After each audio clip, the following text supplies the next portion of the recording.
Hello everyone again and welcome to yet another PUBG analysis video. We're back. PGIs is going on and we have reached week 2. The week 2 finals are underway and today I had the pleasure of casting the first day of week 2 finals, and tomorrow I'll have the pleasure of casting the second day of week 2 finals. But that's not going to prevent us from doing this analysis stream, and as I said just before we started making the video, and I want to say it again because I think it's important to note, I have been getting messages from people on Twitter and on YouTube asking me to teach them about stuff in this, and I just want to say I don't see these streams as me teaching you guys per se. I see it more of us all learning stuff about PUBG together, because while I might know something you don't, there's also a good chance that someone watching these videos will know something I don't. If there's a player that have played the games, they will for sure know a ton of stuff that I don't know. So see it more as us learning together, because my idea behind making these videos and these streams is that I was always watching these games the exact same way anyway. I used to draw on the map and stuff just by myself. And then at one point I realized, Toby, maybe this could make good content. And why don't you do it on stream? And then I started doing that. So it's essentially me just doing my job as a commentator and as an analyst, me learning about the teams, and just me now talking out loud before just thinking about what I see and what I look at. So if there's something that you see that I say that you think is wrong, don't just go, oh, but it's Toby, he said it, he's right and I'm gonna be wrong. No, let me know. Go, hey Toby, I heard you say this just before, or I heard you said this during the stream today. I thought this instead. Maybe you're wrong. Please let me know. Constructive criticism and feedback is always appreciated. So whether you reach out in Twitch chat or in DMs or whatever, Hotmail, email, whatever, let me know, because I appreciate it. We can all improve, and that's a part of why we do this. Now, let's get into game number 1 of the week 2 finals. Enough chit chat. Playing path, we'll boop it there a couple of times. Boop, boop, boop. Just so we can all see. Pretty straightforward playing path. The first thing that happened in this game was, of course, Oath and Afrika landing side by side. I thought this was interesting. Will be even more interesting when we get a little further in the day, because Afrika, AF, you can see the underline there, they were, I'm trying to do the math now, they were hot dropping, or at least contesting teams in all their games today. All their games on Miramar and all their games on Erangel, they landed really close to opponents. And I don't know if this is just Afrika going, hey, we won week 1, everyone's got to respect us. But I don't normally see Afrika Freaks as a team that just hot drops teams. But they clearly wanted to send a message to Oath here that, Oath, I know you've been looting Minas for a while, and we have too, and you are not going to be looting the main portion of Minas in this game. So they tried to kick Oath further towards the west. Next game they'll succeed even more. Of course, with pad caps already down towards the south, that's when you're not committing all 4 to landing on a spot like this, it just makes it a little difficult to really try and contest. But interesting to see anyway, them fighting over Minas early. Also, as I said during the broadcast, interesting that we have so many teams around this area, because we know Ents, they're over here. They usually land in, well, pretty similar fashion to what we see infantry do. Maybe not down here, they'll send them up here instead. But they land around the Impala and outskirts of Impala area. Now, infantry is here. Ents are gonna hop a little bit to the north. Not too much to it. They're close to where they normally loot from, and I mean, we have seen a lot of circles end up here, so it makes pretty good sense for them to sit towards one of those circle magnet areas lately. That's one thing. Another thing is 4 a.m.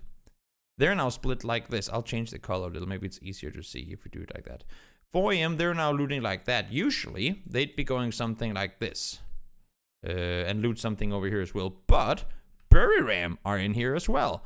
Bury Ram usually loot over here as well, and now they're forced to go further east. So we have a lot of teams that in their respective regions and in their respective areas, they would be here without any contesting. Oath would be chilling and without problems. Afrika Freaks would be chilling without problems. Ents would have all this, no issue. Buram would have all this, no issue. 4am would have all this, no issue. They're now still trying to loot around the same area that they normally do, but of course making some space because they don't want to be landing on top of each other.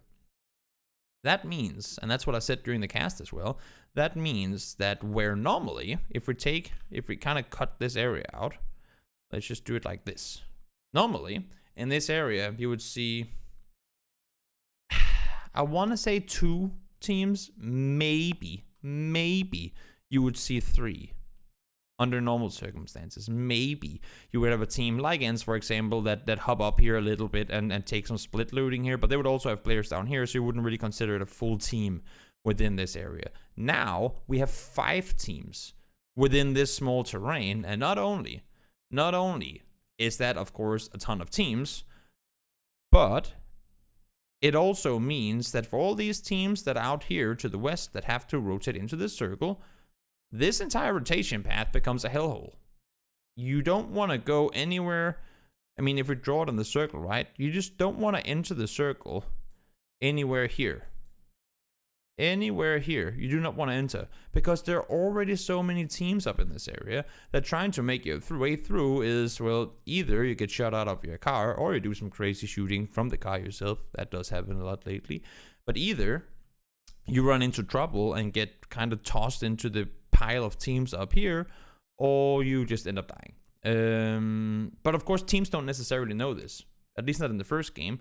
So a lot of teams would end up, if, as we see once we start rolling the video again, a lot of teams do end up in this cluster, and down towards the south there's going to be space for days. The fact that the circles then do keep going north, that's another story, but we'll just keep it in mind. There's many more teams up here in the beginning of the game than what there usually would be. I think that's important to note when we then look at how teams rotated into it. Let's see, everyone getting looted on up. Multi-circle gaming, they're gonna leave early. Want to go over towards the center on the east side. Liquid rotating out somewhat early on as well. No one's dead so far. We did see a little bit of shots fired early on up here. And now, okay, so now Ents push down. And this is, again, one of those, I don't know if, no, I mean, sorry, not Ents. Afrika push down towards Ents. Again, usually would have absolutely no problem going here. It would just be, I mean, Afrika rotating to the east. Yes, there would be a team that had looted the Impala and the surrounding areas, but when you have, like, if you're east looting team and you have all of this available, and you know that there's a team looting Minas, you wouldn't prioritize, at least I wouldn't. Usually you wouldn't prioritize this, but because there's now 2 teams splitting, we have infantry to the south, we have Ents to the north, and we also kind of have TSG to the east, but we have infantry down south, meaning Ents now have to prioritize between these compounds, and infantry is actually here, all the way up here as well, so even less than that. Infantry have to prioritize between this, and then it makes more sense. If infantry only has junkyard, I mean Ents, sorry, only has junkyard, the hillside compound, and this, of course they're gonna have a player down here. That makes perfect sense. You want to have a player down here to try and maintain control, and if the circle goes south of the hill, you have a chance to rotate down as well. So I don't think Afrika pushed into this expecting there to be a team there. They just kind of drive down, they crash in, they, in all honesty, they called it bluff on Ents. Tixu goes out and starts shooting. Diggory tries to play it safe from inside as well. I mean, on the roof, I think he is at this point. And Freaks just called the bluff. We've seen it before. We see it multiple times. Afrika Freaks are just out for kills. They hot drop every single game. And yeah, they just want a piece of the action. So Tixu and Diggory, maybe they thought they could scare them off. But Afrika Freaks go, well, if you guys are sitting here right now, there's a very good chance you're not 4 players, which means we will take the fight to you. And that's exactly what they do. Ikari goes down, Tixu throws a great nade, he falls down in return, and then Diggory by himself, I believe the nade gets thrown up on the roof on him, he goes down as well, Ents lose 2. Unfortunate start to the day for Ents, but sometimes they call the bluff, and you fall because of it, and that's what happened there, in my book. Not too much to it, really, just Ents trying to maintain a split, and they get pulled up on by 4 without a way to escape. Maybe Ents could have escaped. I was looking at a way for Diggory to maybe try and jump off the building and leave, but I'm not sure exactly where they had their cars parked. Usually, when you see these situations, you would have your cars parked on this side, like in between the houses, up here, or up here. It's very rare, for some reason. It's very rare that you see cars parked on this backside. That's because you're afraid that the guys up here will shoot and destroy your car.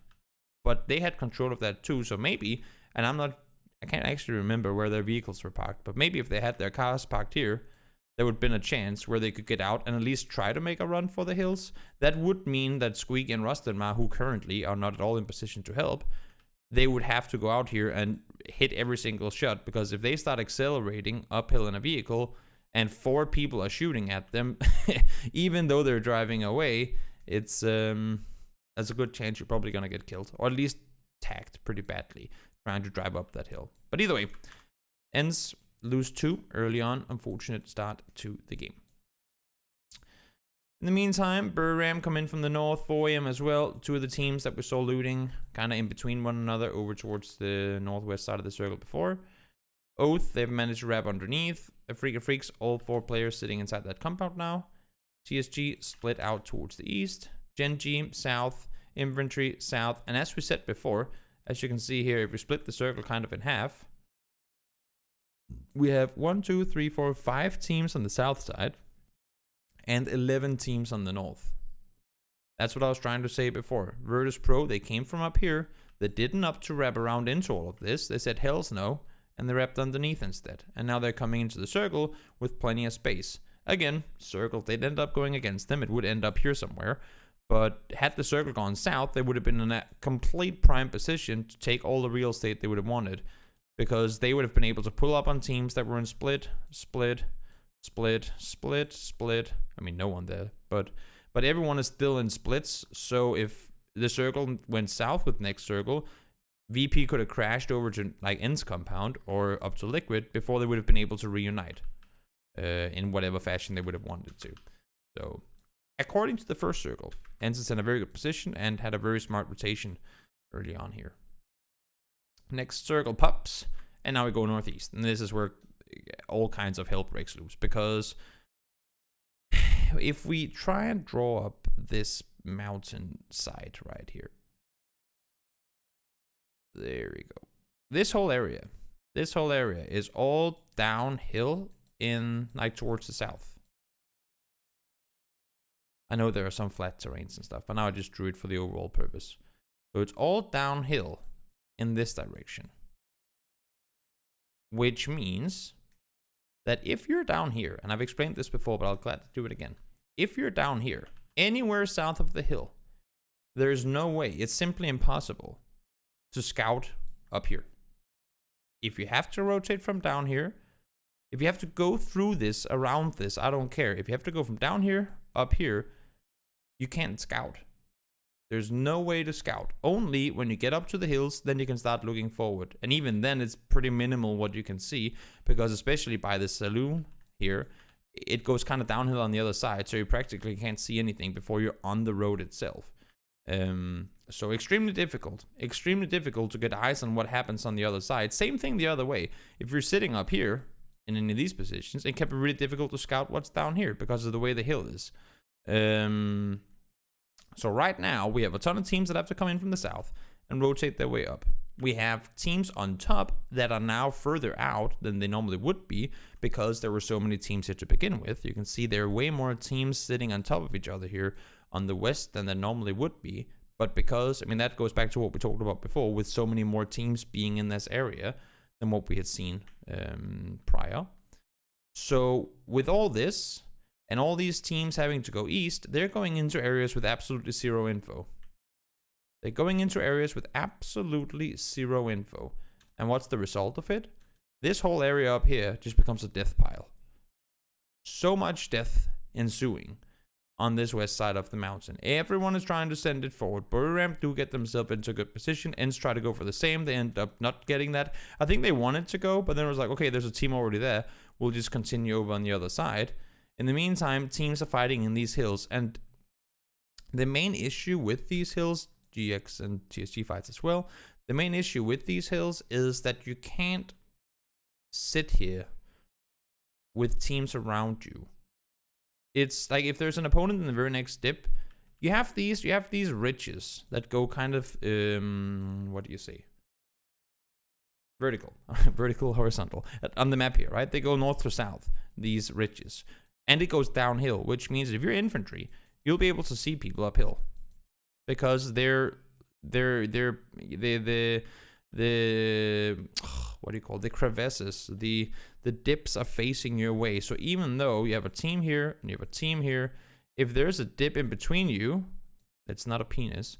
If there's a dip in between you and you're forced to prone in all these dips, the guys from below can shoot at you while you're trying to not get shot by the other team. So you're never safe anywhere. You're never safe if you're up here. There's always going to be a team either above or below or next to you that's going to be able to shoot at you. I feel like it's not a penis is something I have to say a lot during these analysis streams. Because somehow it always ends up looking like one. Or weird looking one anyway. And hey guys, I hope you're all doing well. I'm just so into this right now that I didn't have time to say hello. So Frigga Freaks and Multi-Circle Gaming are in tricky situations here. Multi-Circle does get to leave. Frigga Freaks again have to be constantly mobile. They cannot just do nothing. They have to wait or anticipate opponents of trying to come into this area, and if they do, they have to deal with them quick so that no one will try and third party. So that's why you see them move around a lot in this small area of the map. Down towards the south, we have Genji, Infantry, and Liquid trying to hold off. New Circle goes down towards the south. So now we have all these teams towards the north. Let's just rewind a split second. There you go. So if we cut the circle in half once more, that's not half. That's more like half. I can't do half. If we cut the circle in half, we'll just say this is half. It's a little below. But the theory is, or the idea is, we have 3 teams down here. 3 teams here, 12 teams here. That does paint a pretty good picture, right? It does paint a pretty good picture of how tricky this whole thing is. All these teams are now going to have to fight for these open areas that we talked about no one wanting to be in, while the teams on the south side can rest easy in their compounds. Not that they're going to rest easy, they're going to be shooting at absolutely everything they can, but if they want to, they can chill in their compounds for now. And everyone up here are going to have to take some pretty terrible fights with one another just because there's no way everyone stays alive inside this circle. It's simply not possible. Virtus Pro and SDK have to fight. Zenith run over towards Ends. Ends had a really impressive 2v4 here. Not sure. We didn't see the start of it. Actually, let me see this. So one goes down. That's a knock from elsewhere. Squeaky gets him right after his rest. I'm just looking at this right now because I didn't understand how it all happened pretty quickly. Oh no, it's attack all around. They get it to be. It's not Zenith. It's attack all around. They almost wipe. 1. Rostenmar finds Gems. Then he finds Svit. Then Squeaky finds Django. And then Yamsa finds Jairs. Pretty impressive ends. 2v4, nice hold, especially knowing that they had Zenith just on the other side. But again, as I said, Frigga Freaks cannot have anyone try and push in towards the center position. They need to deal with them to make sure not to get third party. So they take out Virtus Pro as they try to come in towards the center of the circle. In the meantime, Liquid had to leave. They know they can't play down here because of Genji's position and because of infantry. So they try to wrap over on the side. They know they have the ridge here. And not only that, but by sitting here, they can now play contain on Oath. They can make sure that Oath ain't getting a chance to push south around. By pushing up here, kind of just putting the foot down in this position and go, anything that comes this way will get blocked off. That way we know that wherever the circle goes, we won't have to worry about our backs if we just keep a buffer zone that's big enough. So smart play by Liquid to say, you know what, we're going to look up here, hold off. Because there's no chance in hell that infantry wants to leave the compound right now. And down towards the south, Genji cannot make this run because the compound would see them doing so. So if they just keep control of this, infantry will be doing this work for them. James comes back from the other side. He scouted what he could. Maybe didn't like what he was seeing, and he's going to come back over towards the west. Now circle goes down in the compound again. Just making things even harder for the teams up top. Same story as before. Plenty teams to the north, few teams to the south. all these teams are going to have to close quarter fight their way all the way down while getting third party, and things are just not looking easy for any of them. Limited what we can really go into detail with from the map stream. Again, when we have it's not the same as a city ending at all. But these close quarter fights, like peaking one ridge over another, there's a lot of small technical game player mechanic stuff you could break down. But when we're watching the map stream, you can't really get a great picture of like the close quarter fight. What we can get a picture of though is what you'll see soon. Liquid play this one smart. Again, they play in contain here. They're saying Oath, you're not going this way. Forcing Oath back the other way. So Oath go up towards the top. They know SDK is here. And Liquid go, haha, this is exactly what we wanted. Because if Oath had pushed down, there might be a universe where infantry would have pushed out. Probably not going to happen. But regardless of whether it would have happened or not, Liquid would have needed to dedicate some sort of vision this way. Which means they could not take this fight with their full team. So now that they force Oath the other way into SDK, they go, great, now we're the infantry. Now we're the team that gets to third party on this. So they force the fight, and Liquid goes, thank God we can third party for free. They push up over the top. In the end, they don't really get any kills off of it, because I believe Snakers ends up mollying 2 of his teammates. But smart decision making, great decision making by Liquid to go out and say, we want control of the entire west side of the circle. Let's force them to fight each other. We can third party off of it. In the meantime, the exact same thing happens over towards the east. Gen G knows that TSG and Daytrade were fighting just before. Daytrade has lost a player. Now, watch this. Pio and Loki are pushing up on their own. They know they have TSG pressuring from above. Venotica falls down.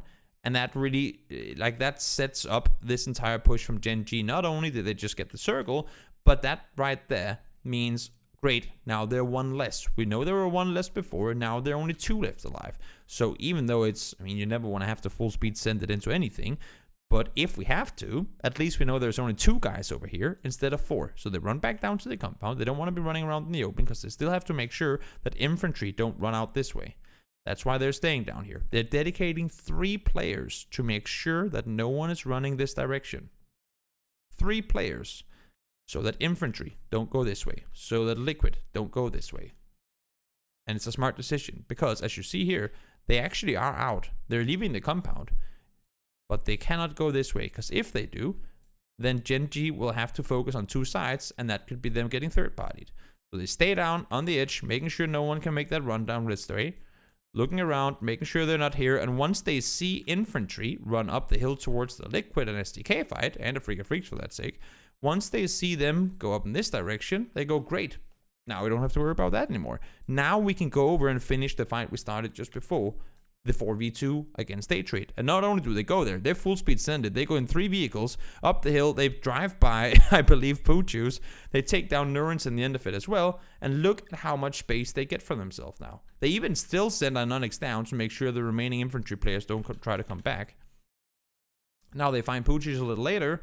And once they've killed him with the east side circle, all of a sudden, if we split it in half, we can split it in many different angles. Gen G has a half the circle to themselves after clearing this. They knew that TSG pushed over the top to engage in this fight because they saw TSG and Liquid names in the kill feed. And they know, by having sat down here for longer, that infantry never came around this way. They now know for a fact that they have half the circle, if not even more, to their disposal. So, what do you do with this info? Right now, we're in a situation where there's still 1 more circle left to pop. And from, let me try and see if we can draw it. It's a little difficult to see on this map. But from here to over here, like this whole area, is pretty flat. It's not like pancake flat, but it's not very curved. It's like an incline hill up on the mountain, but it's just the same hill all the way over, you know? So there's not really any cover. If you're on it, you can be seen. And 4AM has a high ground position, TSG has a high ground position, and there's a bit of a roll hill thingy over here as well, which Gen G's on the other side of. So, for Gen G's position, even though they're sitting on over half the circle right now, should the circle go towards the west, Gen G is in a spot where if the circle goes over here, and which, this whole thing comes to an end, if any one team over here wins this. Let's say GSG, 4 AM, and Liquid all eliminated. Infantry wins it, and they get to, let's just remove this, and they get to run up here, go like this. 1, 2, 3, 4.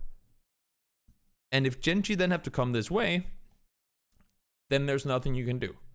Gen.G would have to run in the open or drive in the open, and they would just be shooting at them. So Gen.G knows one thing. While they technically already have the center of the current circle, they need to cross this path. They need to somehow close this off before this fight over here comes to an end. They need to make that move while all these other teams are looking elsewhere. Fatmas, thank you so much for the resub. Much appreciated, man. 3 months. New microphone. Good stuff, buddy. So watch this. Now they push over the top. They take control. They keep Ionics down below again, making sure that infantry can't swoop underneath. And then watch this. They have full control now. They send it over the other side. They come close. They force TSG and infantry to fight. And at this point, okay, so it was actually here. The line was actually here. I couldn't see that on the map. But either way, they crossed that line. They crossed the open land, because if infantry was here and they were still sitting out here the way that they were before, they would not have been able to make it to this line. Infantry would have taken them down. But they claim the center, they claim full control, and now they know exactly where they have the last ones. Ionics has seen one down here. They saw a knock, and now they see the last player as well. Push 3 over the top. Ionic keeps the contain. There's nothing that Bolian can do, because Ionic spots him. Over the top, they get it, they win it. Very, very well played by Gen.G. Liquid did a similar thing earlier when they took control of Oath, and then try to wrap around up to the top. But fortunately, I guess you can say, for Gen.G, it ends up working in their favor. If we go back a little to when Liquid pushed up behind Oath, there you go. Had the next circle gone to the west instead of the east, it would have been the other way around, because Liquid would have been able to sit here with all these teams having to fight towards the west side.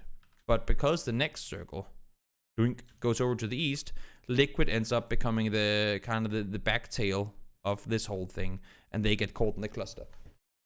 So just great awareness, great play from Gen.G to bring home that win in game number 1. Again, if things are going too fast, if you have any questions, guys, you're more than welcome to ask. But I think I tried to do it as much in detail as I can. That was game number 1. I'm gonna take a sip of water.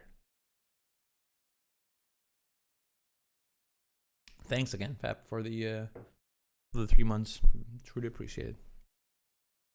Let's see now. Game number 2. Here we go. Once again, Oath and Afrika flying together. And this time around, Oath goes, you know what? Not gonna happen. We got 0 points last game. Let's just split down here and get looted instead. We'll just showcase the plane path a few more times. Pretty decent plane path, diagonal as can be. And then the game throws us this one. You can't get them on demand, Morbid. You can't get them on demand. They just kind of come when they do. And they're always accidental, by the way. They're always accidental. This is Pam. I don't know who Pam is. I know Pam from Archer, but I don't think that's you. Let's see. Circle down towards the southwest. We have 1 team and 2 other players, Lou and Yan Li, inside the circle. Oh, the office. There's also a Pam there, I guess. There are 2 Pams in the end of it. There's probably more than 2 Pams too, but it was the other Pam, I guess. The other Pam was the one. And now I get the joke because I'm Toby. I don't want to be that Toby though. I feel like there are some cooler Tobys than the Toby that everyone hates. I don't want to be the Toby that everyone hates. So, circle down towards the southwest. Everybody has to rotate this direction. Pretty straightforward. Everybody has to rotate towards the southwest. Now, do you rotate all the way underneath? Do you rotate in from up here? Do you rotate through here some way, somehow, down like this? Completely up to you. But one thing's for certain, everyone has to make their way towards the southwest. And me and Paperthin really wanted this circle, but not the case. not the case. So let's take a look here. How are we looking? How are we looking? Circle towards the southwest.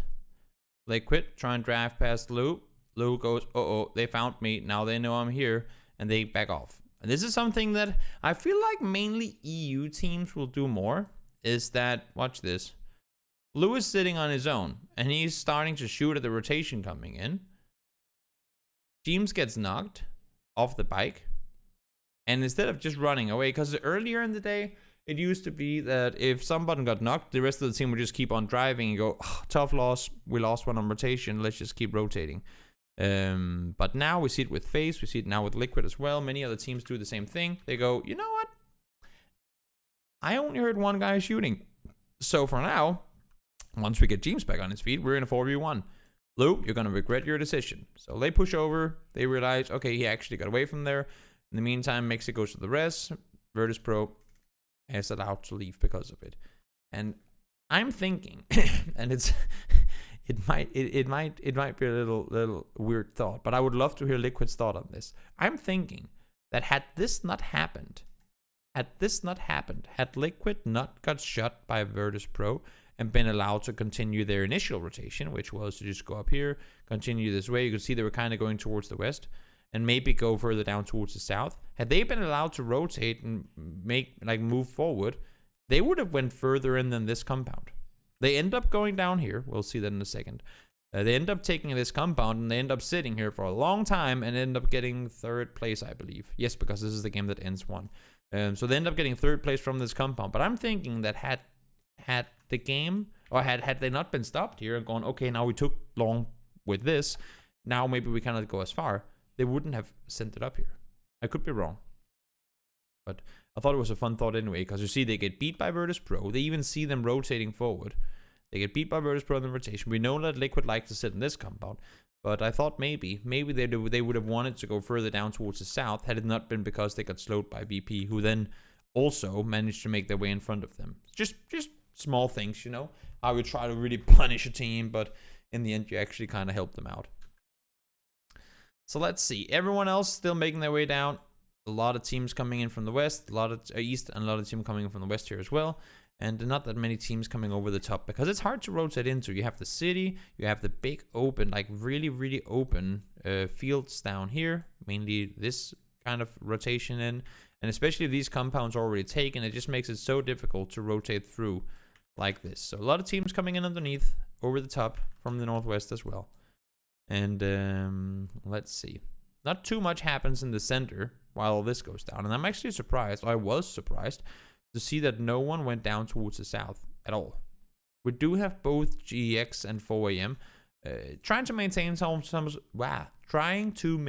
some sort of control over towards Valle del Mar, but nothing really comes of it. And a Freak of Freaks sit in a position from where they can rotate.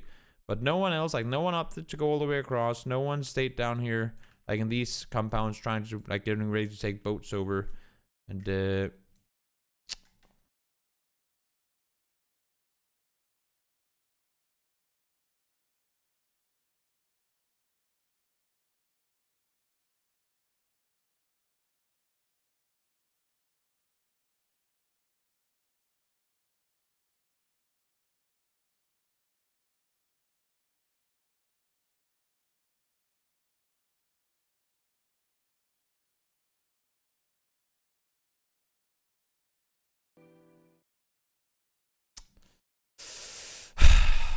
F's in the chat for Tixu.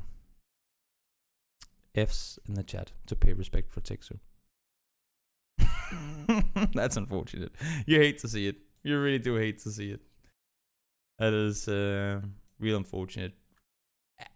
Maybe, I mean, we talked about Tixu. We talked about how Virtus.pro maybe set up the win for Liquid because they stopped them so they couldn't go further. Maybe you needed to go down in order for your team to win the game.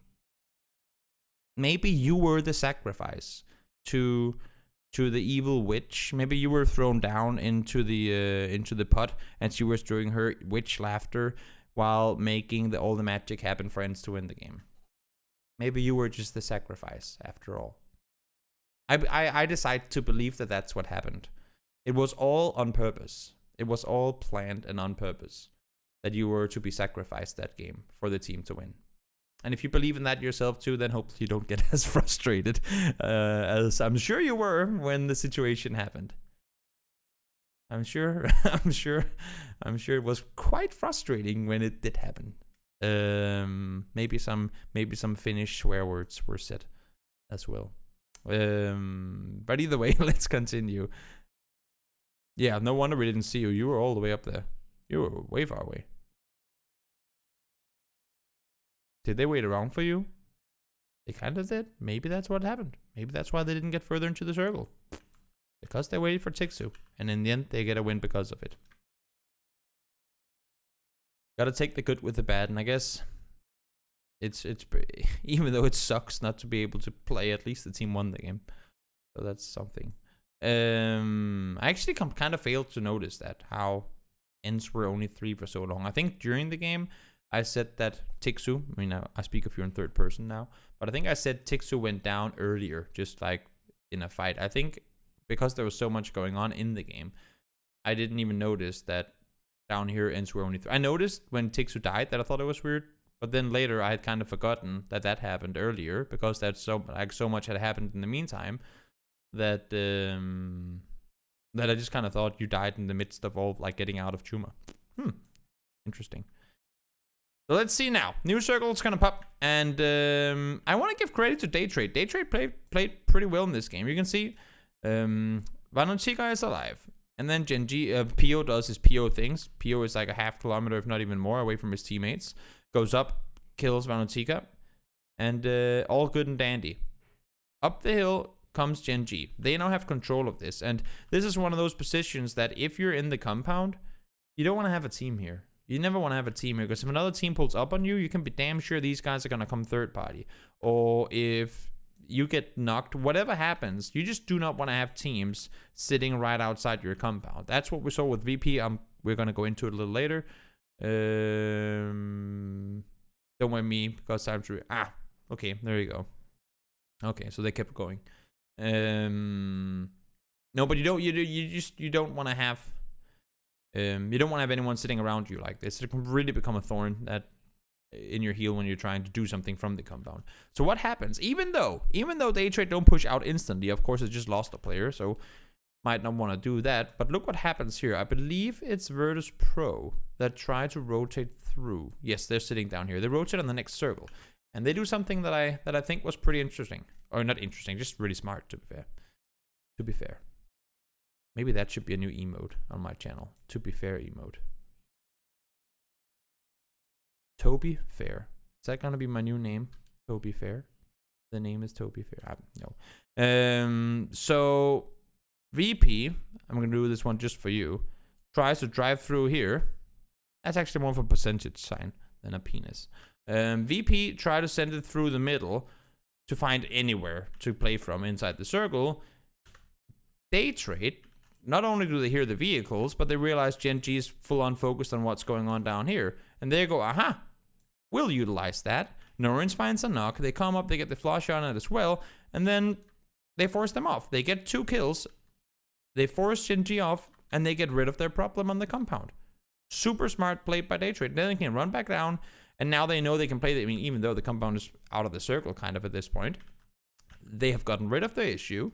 By being proactive, they pushed forward, they took him down, or took them down, killed 2 Genji players, and they can now rotate out safely without having to worry about the team holding them off. So really smart playing from Daytrade in being proactive and saying, okay, we heard the vehicles, we know Genji are looking in this direction, let's go up and kill them. And arguments could be made that Genji made a mistake of not making sure they weren't pushing, because if they start shooting, that's why all 4 players can never just full-on tunnel on what's going on. You need one guy to always be, okay, if you guys are gonna shoot at that, I know I wanted the ADR, I know I wanted the kills to make my stats look pretty, but we need to have one player that makes sure the other guys don't push. And sometimes that support-esque player might not get the love that they deserve. There are so many support type players that will hold those angles, that will sit with their back turned. All the fun is happening right over here behind me, but I'm gonna sit and point my gun over these houses, just waiting. What if they push? And while 9 out of 10 times that might not happen, and you could just technically have shot with your teammates the other direction, the one time it does happen and he spots it, he calls it, the teammates turn around and they kill him, that is all thanks to the support player. So thank you, support players, for always sitting with your backs turned to the action when you, in fact, are what is allowing for your teammates to go out and have fun and shoot at people. Thank you, support players. It's very appreciated. And I'm sure your teammates appreciate it as well.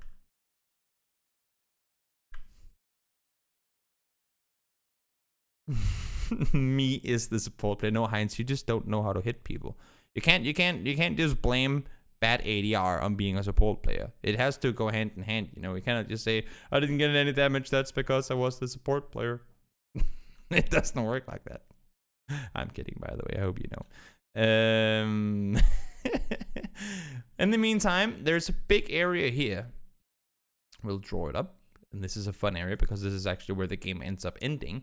But there's a big area here which is not really being played by anyone right now. You can't do a whole lot with it. It's a big, like, this is a big sand area, and on the other side it's flat enough that both the compound and where Ensar can see it.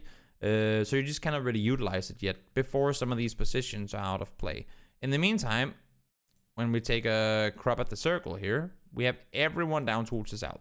There's going to be a massive migration from the north, from the south, and up in this direction towards the compound. And Liquid can't really do anything but sit in the compound at this point. There's too much heat coming this way for them to want to engage in all of it, on any of it, I should say. There really isn't a reason for any of them to start fighting. TSG, they rotated underneath. I love the fact that they were trying to play it on, like, hold down here. I got a little sad when Rello died. Just because you can see they're split. I like it. They're trying to maintain. They have this 2-1-1 split, more like a 3-1 split because they are pretty close to each other. Padcaps, Balefrost, and Snakers. But Rello's position right now is very crucial. He's giving info on everything happening down here. He can sit up above and he can essentially see all of this. He's sitting up on the top and he's looking over the top, trying to get info for his teammates who are currently over here. He has a very important task of getting that info across. Trying to give info, where are they coming from? Is anyone pushing up? Is anyone pushing up? Is anyone coming your way? Rello is the one that will be able to see this for the most part. One rule. There's one rule for him to sit up here. And I said this during the broadcast too. That's the reason I usually don't do VOD review or like these type videos on stuff that I cast as well, because I just repeat myself. But yes, the one rule is you cannot get knocked up there for two reasons. Reason one is it's gonna take a long time to get down this hill. We can't really see it. I mean, we can do it here. 1, 2, 3. So it's 350 meters. It's not too bad. Had it just been a straight line on a bike, easy peasy, I can go rescue 300 meters away. But going down this hill, across the flatlands, and up this very, very steep hill to get the rest on the other side is not only going to take time, but you're going to be getting shot at by everyone while trying to make that rotation. And not only that, but if you have a player knocked up here, and you have another player from over here going over in this direction to get the rest, then you now have, watch out guys, quick math coming in, 2 players over here. And what does that mean for the team that is not in the best position right now? You can be damn sure that while you're going up this direction to try and rest a teammate, these guys are going to be going up mine now, and they're going to be going down and taking that position away from you. So now you sit up here in a very wide 2-2 split without any way of getting back together because there's a team sitting in between you. And what ends up happening? Rello gets knocked. Not supposed to happen. In all fairness, it was a pretty damn good knock. He knocks him from there. Yeah, pretty decent 350 meter knock. And I think he did it with a 4x as well. Pretty impressive knock. But still, not supposed to happen. Not supposed to happen. Because there's nothing they can do at this point. They're already locked in their positions, and his job was to give info on the guys above. And look at the way TSG reacts to this. Look at the way TSG reacts to this. They go, well, they have no eye in the sky anymore. Everyone's coming this way. Where do we go? We're 4 down here now. Let's just push up in this direction. Because they know they can't just run up to the compound. They know they can't run up here, because if they try to, by the time they get here, the compound will see them. TSG at this point has to play west around. And Oath just lost all their info. So now, oh, what was that? Okay, we knocked the Oath player down here. We just saw Oath in the kill feed getting a knock onto an Afrika player. 2 + 2 is 4. That means we know they're fighting. What do we do in response to it? Well, he goes over to see, can we spot anyone? Can we get some more info? Okay, maybe not yet. We'll back off again. Yamcha went over here to his vehicle, went back again and go, okay, we'll wait. Wasn't any more of it, just a straight up knock and a flush. Nothing more came from it. We'll still wait. We'll sit tight. We know where Oath are. Oath are in the position we want to go to. Plenty of players around here on the south side still that are trying to make their way forward. A lot of damage coming in. Volley, sneaky peekingly making his way forward. Okay, Oath lost one more player. Good info. Volley is here. Guys, they're fighting down here. I cannot see anyone over here. What should we do? Go over and take the center spot. Beat them all inside the circle, and you can now be the one sitting on the inside playing contain. And that's what some teams do wrong, I think. Instead of going like this and then having to fight your way with blue in and be part of the pile, if you have a chance to, wrap underneath and then hold the other guys out. What does the team do? Up they go. Out they go. Actually, you know what? They kind of disproved my point, because I thought they were playing a little more on the inside. But they do keep Yamcha in. They do keep Yamcha here. But I thought these guys were actually down here. That's my mistake. That's bad memory. But they're in a good enough position. They're staying within on the inside of the circle, I guess you can say. At least with some players. But TSG just disproved my point. I actually thought they went up here. Flash does. But okay, they still waited long enough that the teams were pretty wounded by the time the circle came in. It goes to show that even the best players don't always do the textbook maybe best plays. But it works out for them regardless. They get a shit ton of kills because they go out to the position they are in there. So, in the meantime, while all this has happened, Liquid is still inside the compound. They've been here for a good while so far. Teams has gone down. I'm not sure exactly when that happened. Probably just before. And they now have to leave. So Liquid knows they have ends up here. And they have a ton of, like, just a mishmash of teams down on the south side doing something else. How do we work with this? Great. Now we know they're fighting. Afrika Freaks and TSG are fighting one another. Mexi gets across quickly. He has to set up a foothold for the team to push forward.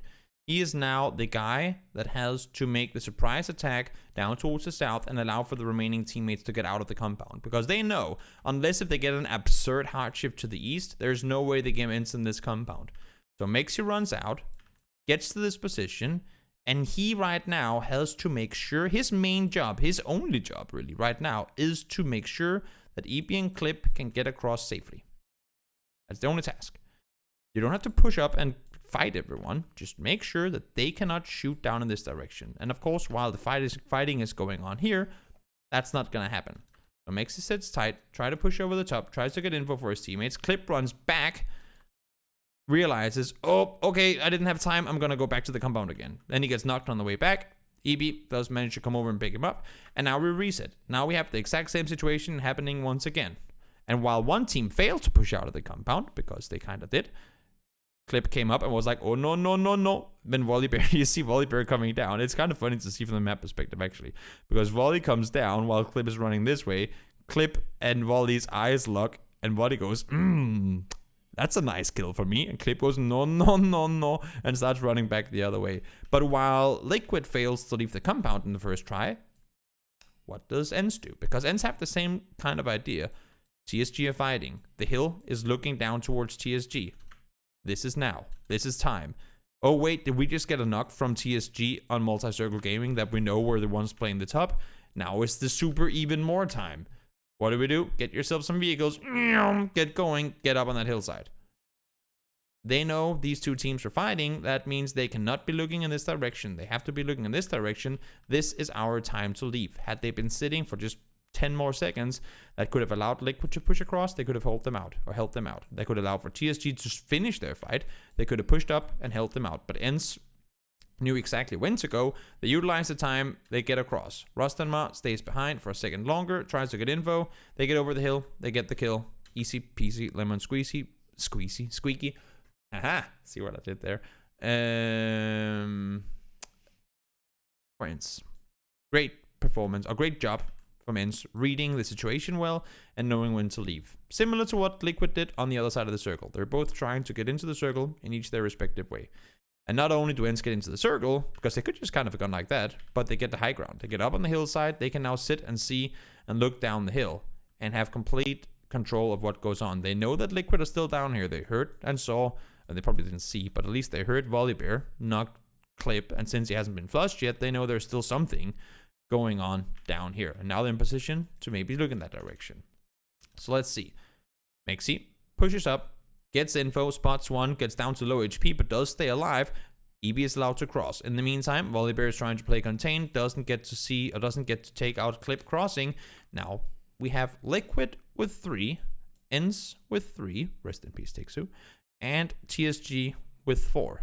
And I guess this is the perfect situation for these two teams, that you are, like, if you want to be two teams with less players than one other team, at least have them be the third party victim or the sandwich victim.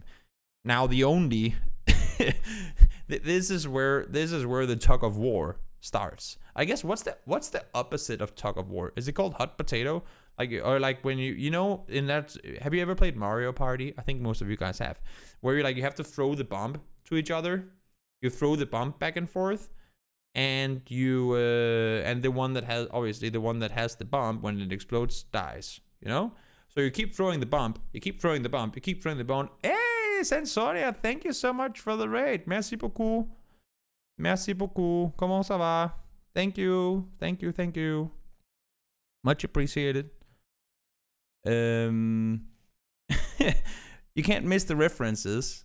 By the way, welcome everyone who just tuned in from Sensoria's stream. We are doing analysis from PGIs. So if you're into PUBG esports, make sure to stick around.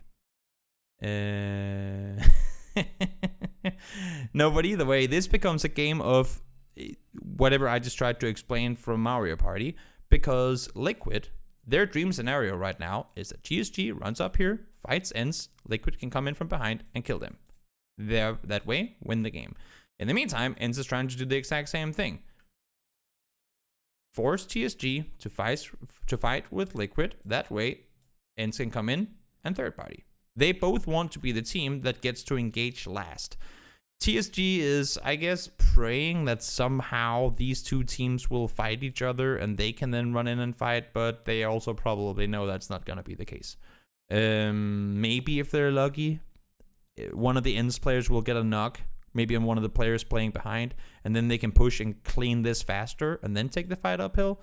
But they're pretty well aware, I assume, without speaking Chinese, that they're probably going to be the team that's going to get third-partied. So the mission for them is, if we are going to get third-partied, we have to just finish the fight as fast as possible. If we can finish this fast enough that ENCE cannot get down the hill in time, then we can kill them, reset, and then get ready for this fight.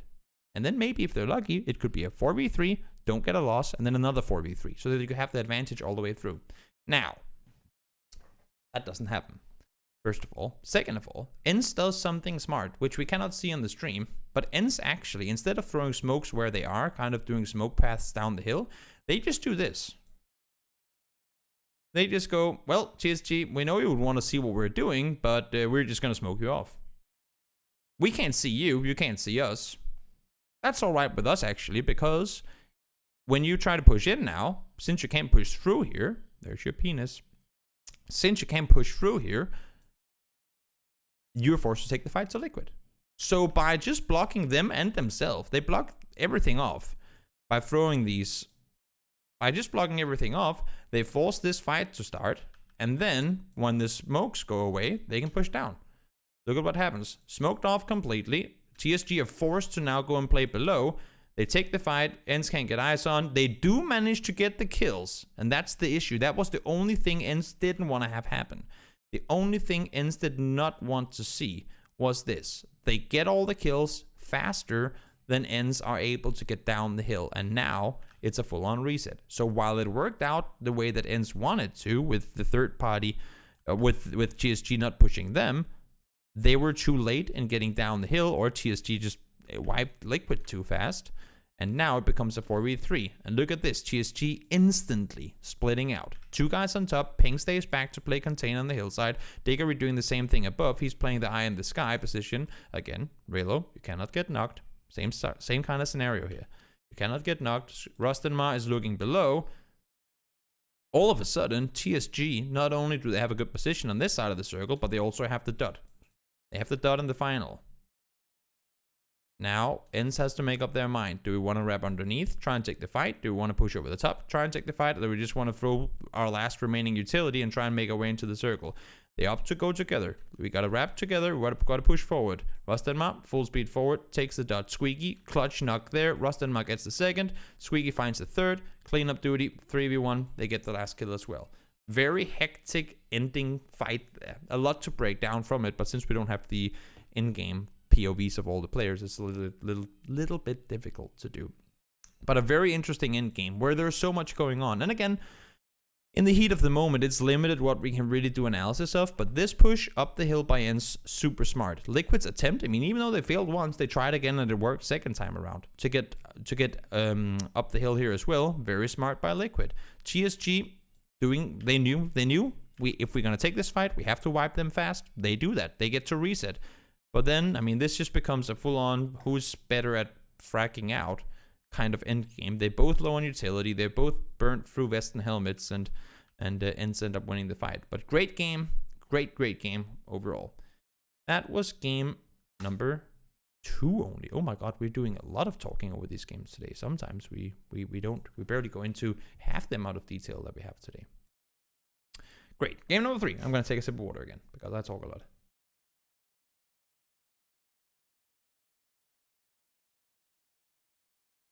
TSG were gatekeeping the whole last 4 minutes. Liquid, that's Kip couldn't leave compound and he didn't want to reveal. Yeah, exactly. I think that's what we were talking about. And thank you again, and sorry if you're still here. Thank you so much for the raid. Much appreciated. Missing so much stuff here when they're playing in Korea. Missing. You can always go watch the VODs, you know. They are both on YouTube and on, I mean, not also my bots, but you can always go watch the game bots. If you don't have time, what I sometimes do is that I will just watch the map streams and then do them in double speed. That way I get some info. Or just go on here and go, oh, okay, that was that game. Great. On to the next one. Not quite like that, but you know what I mean. If you don't have time to watch all the games for a certain tournament, that's one way you can do it. Let's see. Flame path. Beep, beep. Oh, we gotta update this as well. By the way, I have to ask, did anyone get my kick the baby joke today? I hope that there are some South Park fans out there. I really hope that there are some South Park fans out there. Thank you, Boomer. Thank you, Boomer. Because some of the analysts, there's guys were like, Toby, what the hell did you just say? And I was like, come on, man, don't you get the reference? But I was a little afraid that maybe if people didn't understand it, it would just sound extremely weird. Kick the baby, don't kick the baby. Oh, well, I mean, you would know if you're Canadian, right, Boomer? You are the ones that get kicked around by America all the time. So, let's see. What happens in game? Which tool is this? Exclamation mark program, and you will know. Anything interesting? It was a little awkward because I don't think Paper Thin caught on to it instantly. I was like, oh my god, this is gonna be awkward if he didn't get that joke. But he did keep talking, fortunately. That was lucky. Anything that stands out to you here, guys? Anything that stands out to you at all? If we look at the early positions of teams. I'm waiting for people to write in chat. If they think there's anything in particular that stands out, anything out of the ordinary, we'll just rewind a little bit so we can get everyone to their loot spots. Anything at all? I'm asking you on YouTube as well when you're watching this. Is there anything in particular where you go, huh, that's not where that team usually goes? Or maybe you go something else. A Freak of Freaks and TSG, that's not this game, that's the next one. Soldier, no, you can use it for free. I think you have to pay premium in order to do the drawing stuff. But you can go in and watch all the games just like this as much as you want.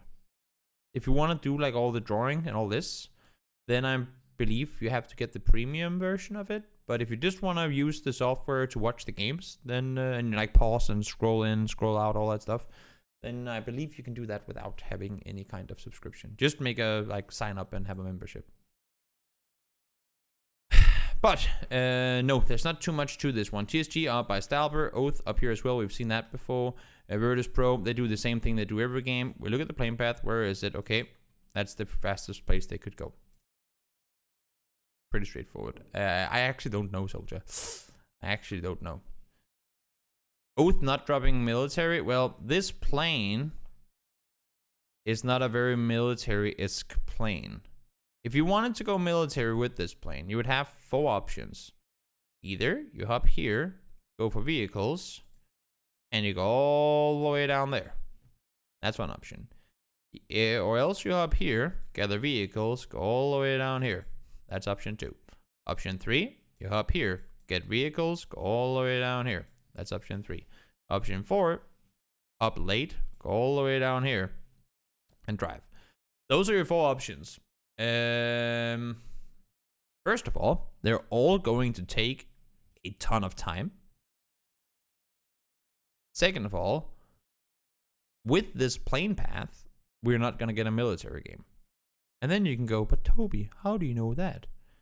That's because, and I hate to say this, but the first circle, and I know people say it's not a thing, but I am 99% sure that it is a thing.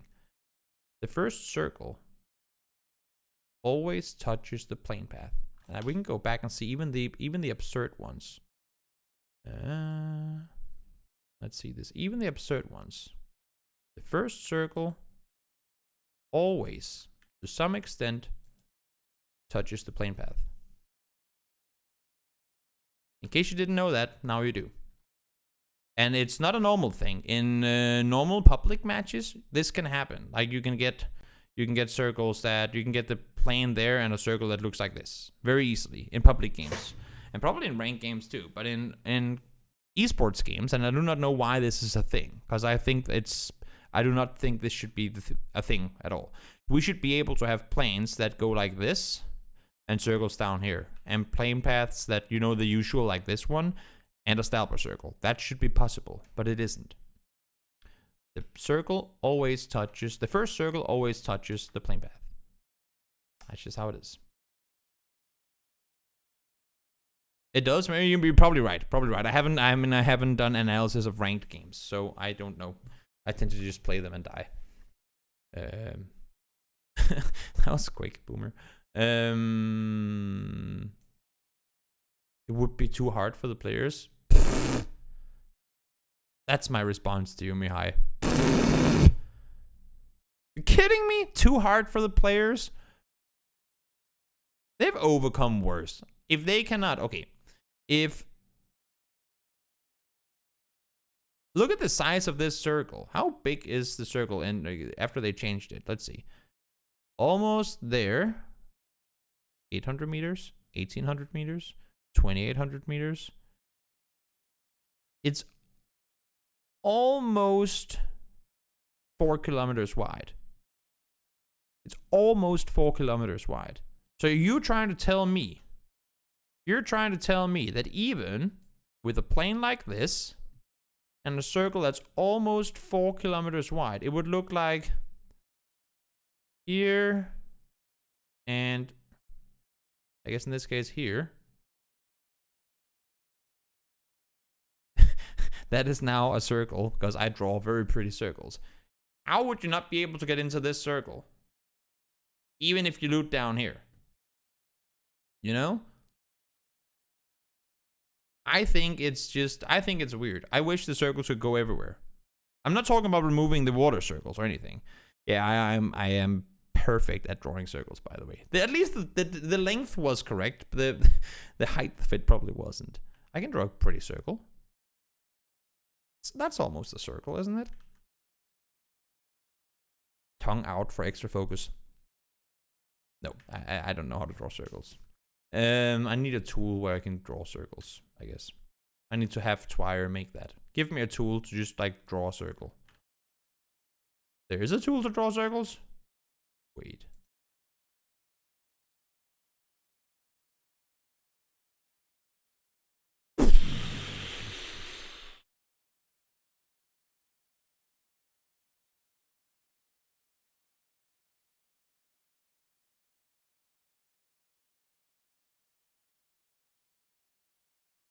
Go away. I can't remove the circle though. Oh, I can. Okay, so you're trying to tell me, oh my god, this is amazing. I did not know that. This is amazing. You're trying to tell me that with a plane pack like this circle will be unfair. Or even this circle. No way in hell this circle is unfair. Everyone can rotate into it. We've seen it done before. I did not know about this. Why didn't I know? So this is phase 1. How is that, like, how is it unfair? This circle is so big that you can go everywhere, from everywhere. So even though the circle looks like this, and the plane path is like that, you can still rotate into it.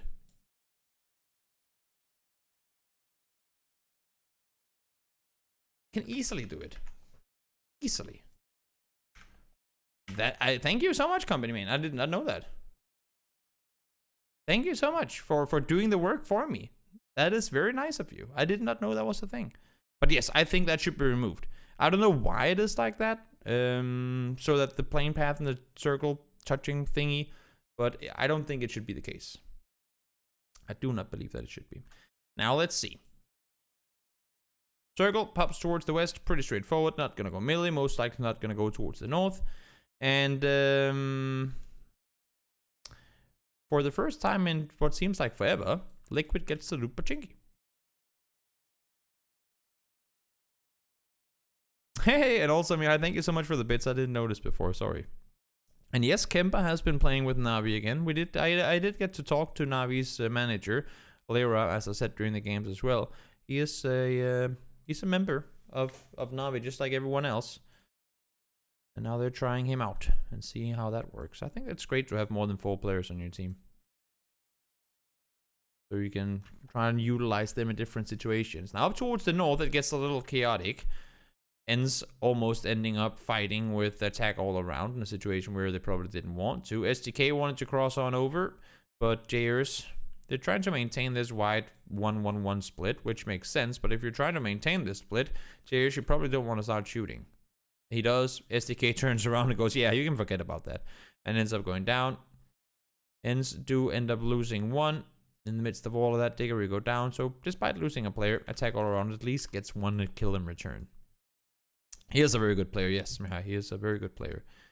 Boyum end up fighting, I believe, with Zenith. Yeah, exactly.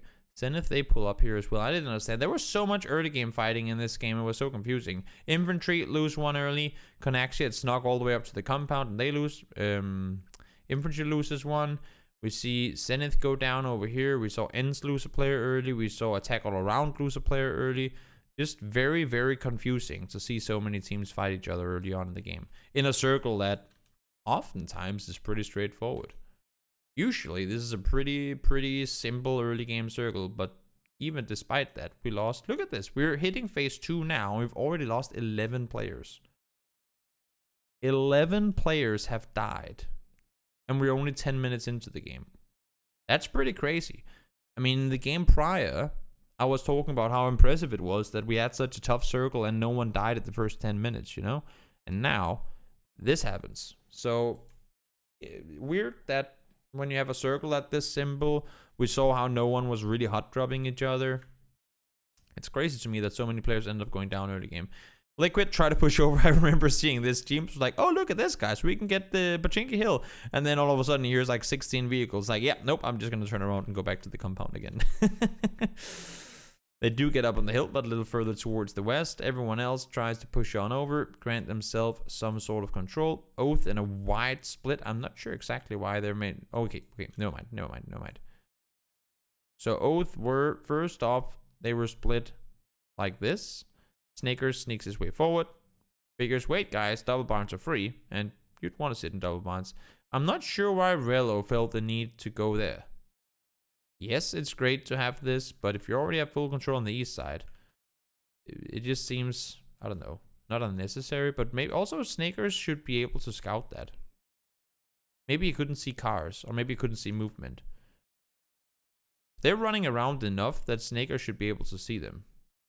Look at this, once they get in, yeah. So Snakers is here. He should be scouting this. Is Padcap's IGL for Oath? I am actually not certain. I've written it down. My memory usually serves me pretty well in these situations. I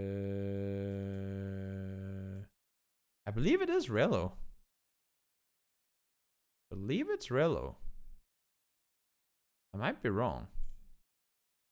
I've written down Rello, but that just makes even less sense because regardless of who's the IGL, Snakers gets over here, and you can see how much they're moving around inside the compound. Had he waited just a few seconds longer, Snakers could have done like this and go, okay, Rello, there's people in the compound. You might want to think twice about driving there, and he ends up dying because of it. So kind of unnecessary, in my opinion. They could have been 4 playing down here. That would have served them much better. TSG tried repping from the south, did a wide rep all the way up from here. You can barely even see them because of my webcam. Sorry, where can I? There we go. All the way down south they come. Wide right rotation. It almost paid off for them too at the next circle, not shifted towards the north. But very interesting that TSG managed to, or opt to make this far, far south around rotation.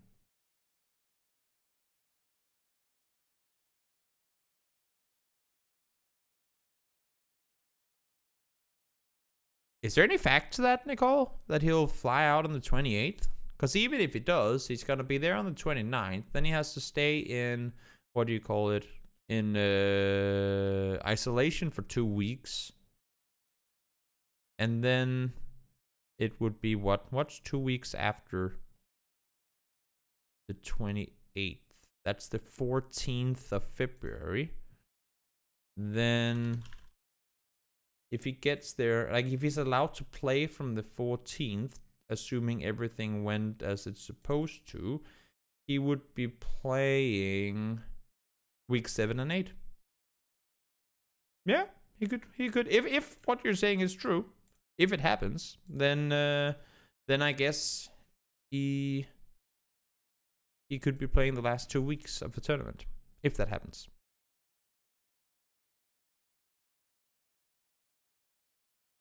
Yeah, exactly. It seemed weird to me as well that Oath overextended. Or at least that they went so early, because they already had control. They could have just spent 15 more seconds scouting that building, and they would have known there was people there. Circle does go to the north. As I said, the TSG rotation didn't quite pay off.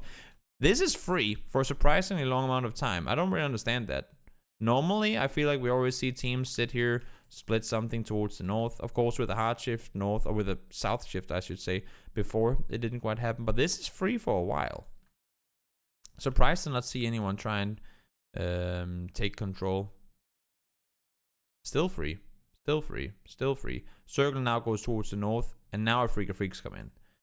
So GEX up to play behind with this circle shift. They're looking down. They're scouting forward. Not sure why they're... Okay. I was gonna say, not sure why they don't just pull up here. Now they realize it, and by the time they realize that this is out, they might as well just rotate around the back. That makes good sense.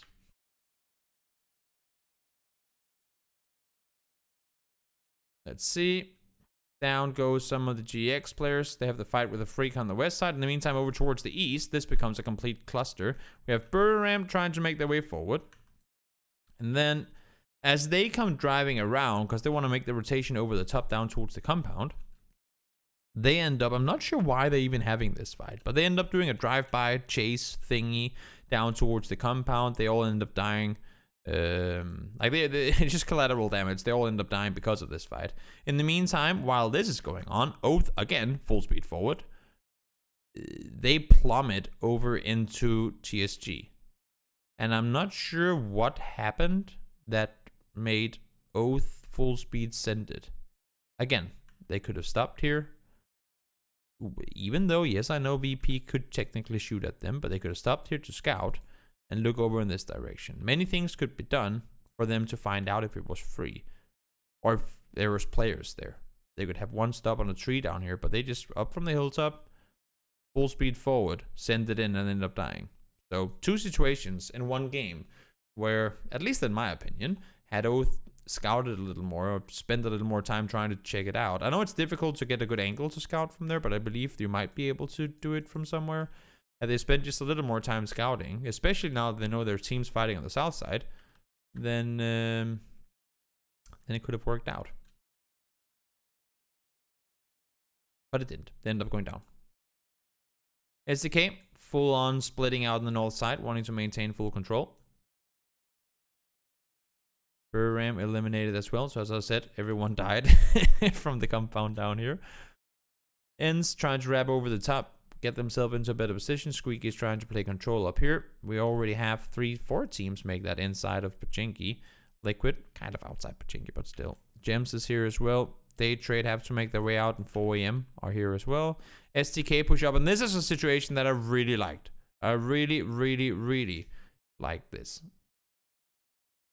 So Virtus Pro are inside this compound. And thanks for the follows, guys, by the way. I just have the audio muted on the follow alerts, on all the alerts, actually. So this compound has, similar to what we saw with the Day Trade on Miramar earlier, has a few flaws. One issue is this position up here. If anyone gets to sit up here on these, there's like 3 small plateaus. A low plateau, a middle plateau, and a top plateau. They're not exactly where I'm drawing them, but kind of. Kind of around here-ish. These are kind of the plateaus. So that's an issue. If you're sitting down here, if there are players up here, it can be a little difficult. And also, there's a wall, like a ridge out here, that if a team gets over and hides behind here, they can sit behind this and you can't really do a whole lot. So when you have control of this compound, you want to make sure you can have a team up here. That's not necessarily the worst, but this one should be free and this one should be free. And this over here should be free. If you make sure that these 3 are free, then you're usually good to go. What happens? Alo pushes over. Now he's in the area where VP needs to go. Alarm bells ringing. Alarm bells ringing. We cannot allow for a team to be out here. What happens? Instantly, Alo naded to the face. One more player comes over. Purdy goes down. Uncivil goes over. Okay, we have to play here. There's nothing else we can do.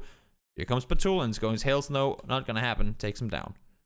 Just a really smart play. Had it been other teams, and I try not to be rude, but they just proved my theories right time after time. Had it been Divine, had it been one of the Japanese teams like Entry Force 36 or Detonation Gaming White, less Detonation Gaming White than in the beginning. They have been getting more aggressive or proactive, but had it been one of the more passive teams that we do have in this lobby or in this tournament, I mean, they would just have stayed in the compound. They would have allowed for a team to be out here. Maybe they would have thrown a nade or 2, but they for sure wouldn't have run out of the buildings to check it.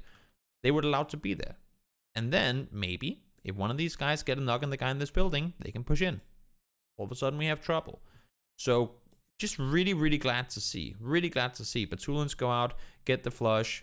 Hiruzen doing damage. Spiro, I believe, got a knock on one as well. They know they need to deal with this in order to play safe inside the compound. They cannot sit in the compound and look in this direction if there's a threat of a team pushing in from right there. They have to constantly keep at least 1 or 2 players looking in this direction, and then you can't do anything about this. So very proactive play from Virtus.pro in making sure that that is taken care of early and quickly. Who do I think will finish top in the end? In the end of today, or like this weekend, or overall tournament? Up towards the north the circle goes. Virtus.pro, not gonna complain about that one. Batulins runs out, maybe gets himself a little bit more utility. Let me answer your question in just a moment. Liquid in the meantime, trying to push forward. James pushes all the way up to the building. I kind of like that, the way that they were holding it.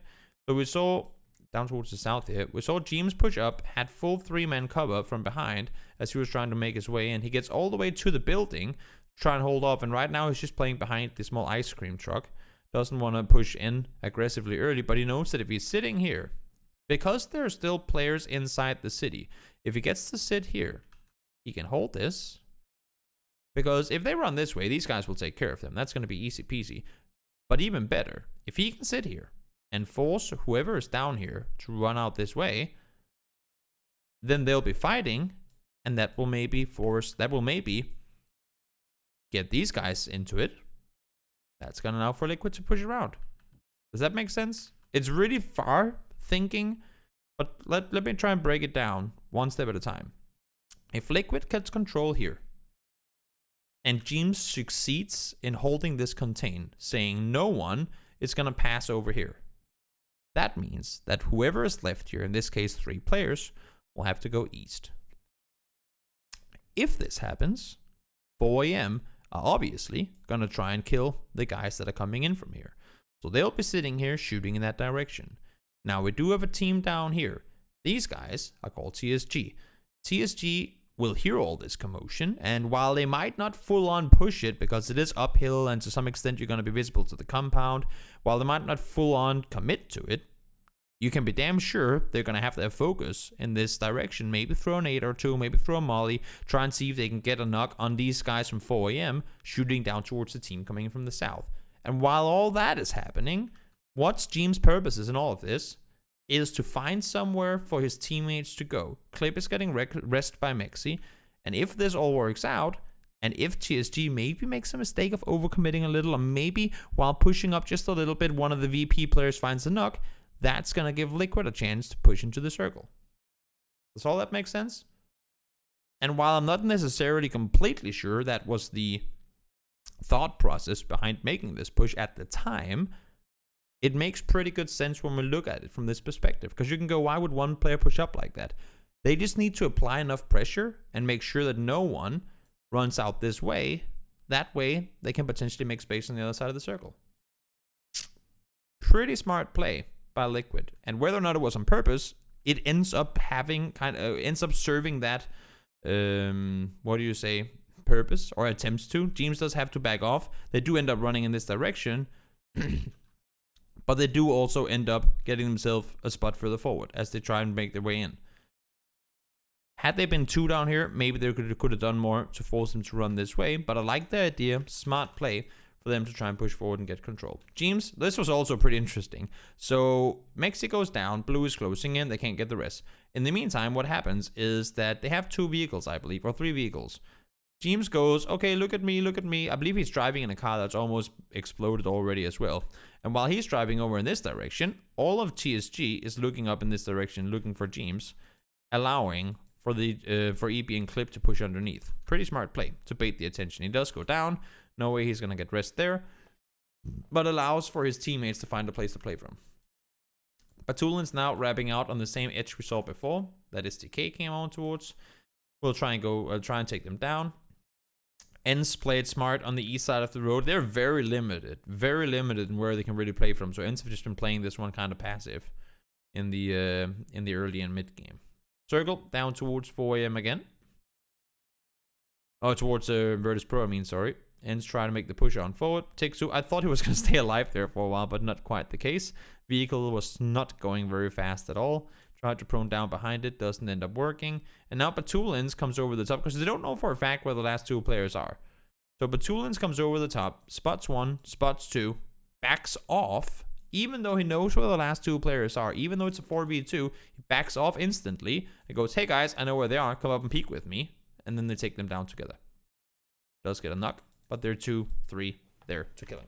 Very smart plays from Virtus.pro. Yes, as I said before, they get the circles. It's all good and dandy.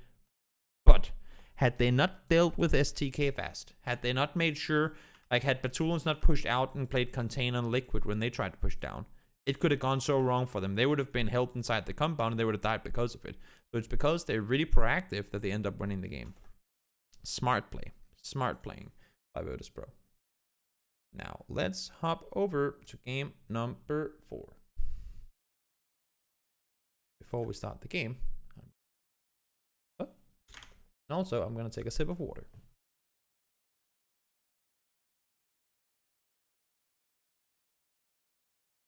Exactly. And to answer your question, Nicole, there's a pretty easy answer. I don't know. I don't know who's going to be winning the tournament. Why do I not know? For one reason and one reason alone. I'm pretty convinced that the team that will win is going to be the team that wins the last week. Since the prize pool in the final week is so much higher than all the other weeks, unless if we see a team win, I want to say, what would it be? Unless if we see a team win 4 out of 6 weeks, including the second to last one. So that they have so much money that even if they don't win first place in the last week, but still gets top 4, they can maintain that first place spot. Unless if that happens, it's going to be pretty much guaranteed that the last week winner will be the winner of the overall tournament too. And who's going to win the last week? We've seen, I mean, I was rooting for DA all the way in the beginning. They just missed week 2. And then people talk, I mean, you can talk about FaZe, you can talk about Sonics, you can talk about TSM not even making finals. FaZe couldn't get a win in 16 games. When does that ever happen? I mean, there's so much going on. And it's just, I want to say, for any analyst too, practically impossible. You can guess. We can guess all we want. But it's just impossible to tell. The overall level of play in this tournament is so incredibly high. I think I can tell you who's probably not going to win. I can name a few teams that I do not expect to be able to win. But telling you who's going to win, that's impossible. I feel like there are 10 teams that could win the tournament. Not even more than that, actually. Probably more like there's, yeah, 10 or 12 teams that could win the tournament.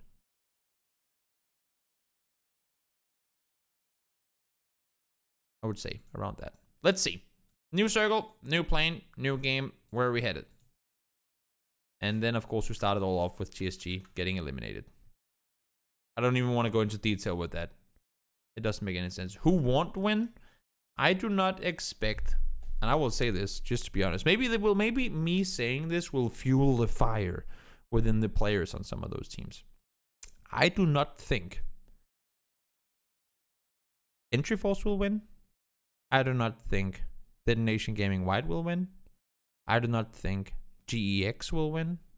I do not think Divine will win. I do not think Attack All Around will win. I don't think Day Trade will win.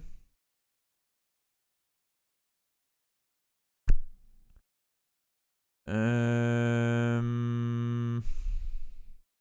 I missing anyone?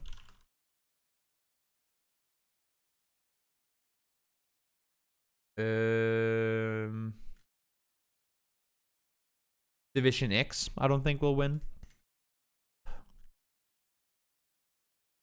I don't think T1 will win. I don't think one of the LATAM teams will win. And I don't think K7 will win.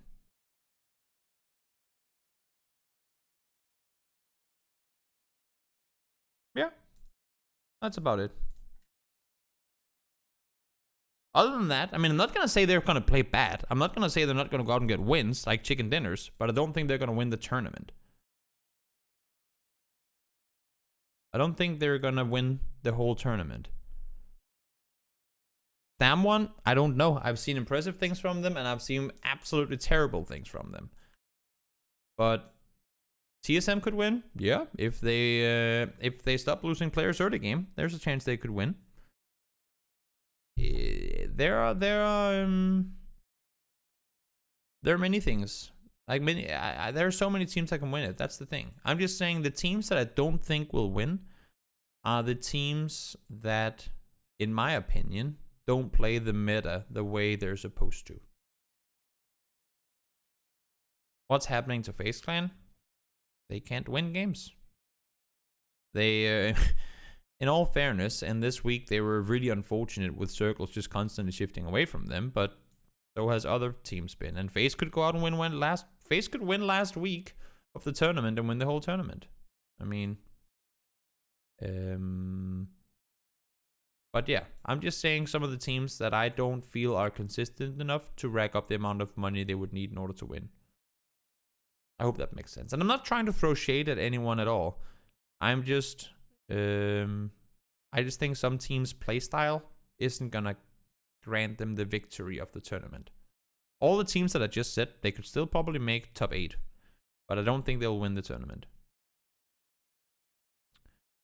Also probably not top 5, but who knows? Maybe I'll get surprised. I didn't have any expectations for Buriram. I was not expecting anything from Buriram coming into week 2, and they've surprised me very positively through the weekly, both through weekly survival and also through some of the games they've played today. They surprised me, so maybe I'll get surprised over the course of the tournament, over the next 1.5 months. Maybe I'll be positively surprised by some of these teams as well. Let's see. Let's keep it to this one. Up towards the north we go. Circles headed on up there. SGK splitting the junkyard compound up towards the north alongside with the... What do you guys call this compound? I know there's a lot of different names for it. No clip and... No, not no clip. What is it called? I think it's no clip compound. What do you call this compound? I don't know. Some call it mini Vyasnaya. No lean. Ah, no lean, not no clip. What am I saying? No lean. Yes, of course. No lean. That's what it is. Ghost Town. And hello, Wooly. How are you doing? Ghost Town. Yeah, exactly. That was what I meant. Not no clip. No clip is a Counter-Strike thing where you can fly around. No lean, of course. No lean. No lean. No lean. They should make a theme song for that compound. Everyone's rubbing up towards the north. And so far, the recent really... I mean, I'm loving this 4-way split that Buriram is trying to do. Hikari is coming over. And that's the thing. When you're trying to maintain a... I call it pearls on a string type. Like when you're having a 4-way split. The way that Buriram is doing early on here. You have to be very, very... what do you call it? Very... I don't want to say defensive, but... I guess that's the right word. You have to be very quick at just... You have to be willing to give up a spot. I mean, that is, after all, the reason that you have picked 4 of them. I see it so many times where a team has 4 compounds. And let's just say the circle is down towards the east and theoretically Heaven is the best compound. A full team pulls up and instead of leaving... I mean, this is just completely theoretical, nothing to do with Connexi being here right now. But let's just use this as an example. Let's say the circle is down towards the southeast.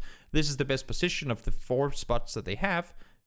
Full team pulls up, and even though this might be the best spot for the team because it's better than these other 3 positions, Connexi decides not to leave. Again, purely theoretical.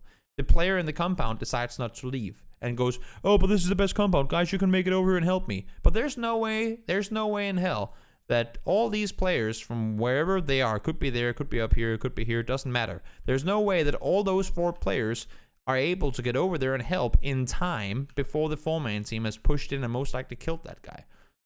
So just leave. That's why you have multiple spots. It can be a 2-1-1 split. It can be a 3-1 split. It can be a 2-2 split. Sometimes just leave and stay alive. instead of getting greedy for the position you're in and end up dying because of it. We see it so many times happening. Also in this tournament, where teams will sacrifice themselves trying to maintain control of a compound when they just as well could have played the other compound that the team was already in control of in the other side of their split. It's I don't always understand it, but it happens. It happens. Circle's closing on in. Let's see where phase 2 will take us. Towards the center we go. I mean, I know because I casted these games. There is still a very, very slim chance that we head up here. But at this point, because we have so much landmass on the southeast side of the water, of the lake, everyone, I would assume, is gonna expect it to go somewhere down here. Which means we have currently got 1, 2, 3, 4. Wait, what? Why does everyone disappear except for Gen G? Gen G? Are you magical? Huh. Okay, so 1, 2, 3, 4, 5, 6 teams are currently still up on that north side. Can you use circle tools per third?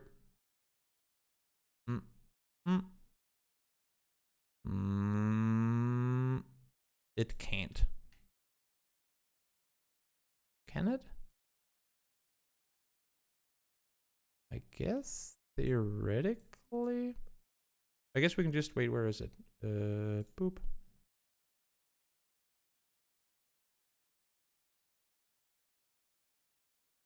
I mean, that would be one nasty hard shift. Theoretically, you can get it right there. And I guess as well if you went a little further this way. That would be here. So you have this line that can be the center.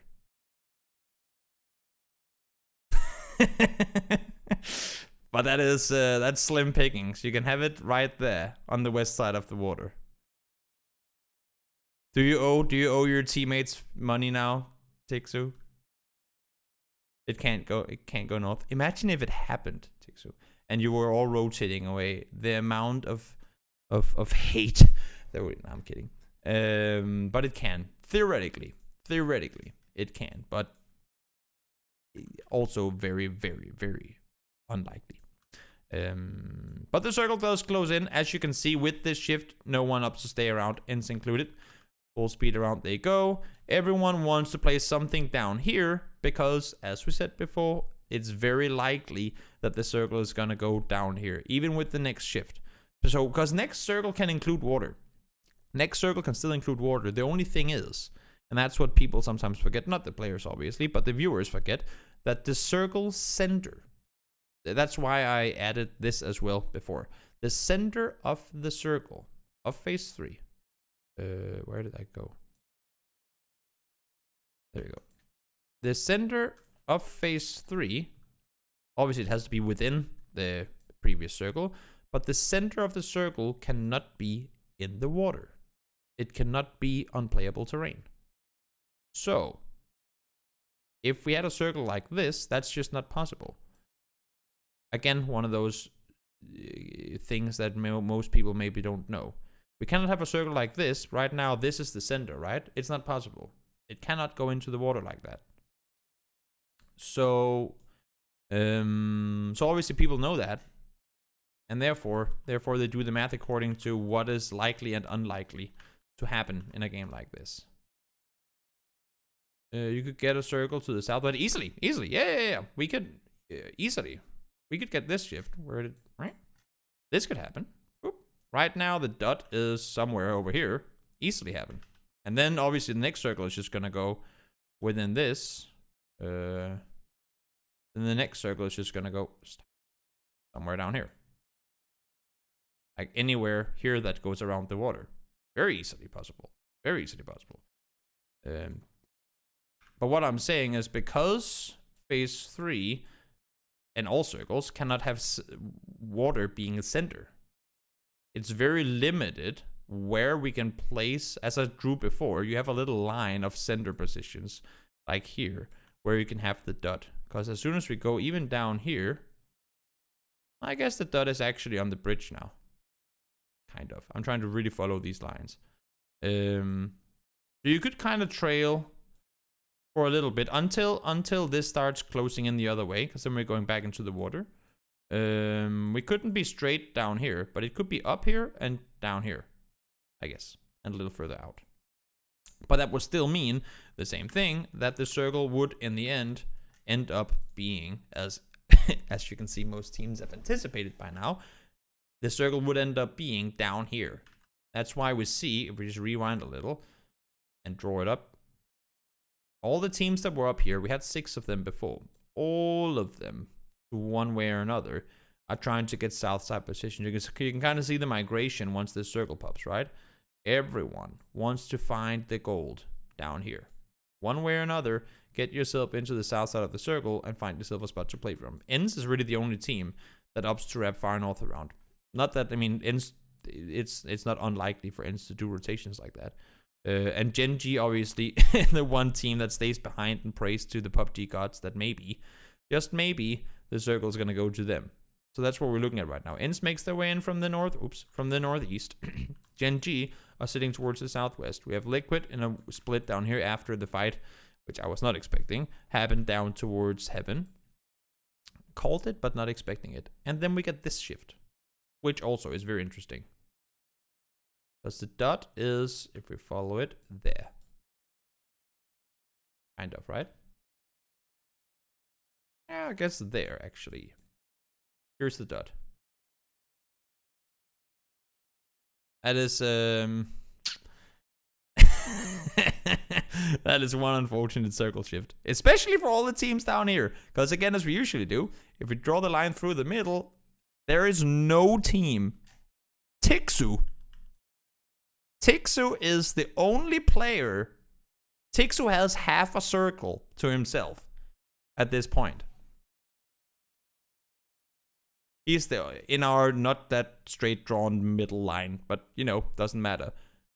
Tixu is literally the only player on the top half of the circle. Which means here starts the migration. And now, and I like discussing this because it's a fun thing. Let's just 13 minutes. Okay, so let me just remove everything. If we draw a line north to south here, one thing that I think is always very interesting that I think most people don't think about is that if we draw a line straight down here. Okay, there you go. We draw this line. How big a portion of the map is east and west here? If we just look straight, like, vertical. This is probably 33%? 25%? We could actually just check it here, can't we? 1, 2, 3. And the map is what? 1, 2, 3, 4, 5, 6, 7, 8. So under half. Let's say it's 35%. It's probably good. No trick questions. No trick questions. But if you want to rotate from anywhere to south to anywhere north, or the other way around, anywhere east of Yasnaya, or west of Yasnaya, you have to cross bridges.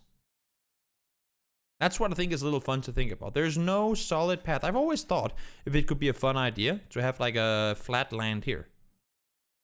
How do you think? Oh, this is a good question. We have both Wooly. I don't know if you guys are still here, but both Wooly and Tixu, at least were just before in the chat, and anyone with competitive experience to any extent. What if this was 2 rivers? And it wasn't a bridge, but there was like a wider gap of land. Like that. So there was no water here. Or if, I don't know, over here. It was just flat. There was no water somehow. Would that change the meta completely? Or is that just me thinking that could have a massive impact on things? It would technically just work as a bridge, right? Just a really wide one. But could you imagine?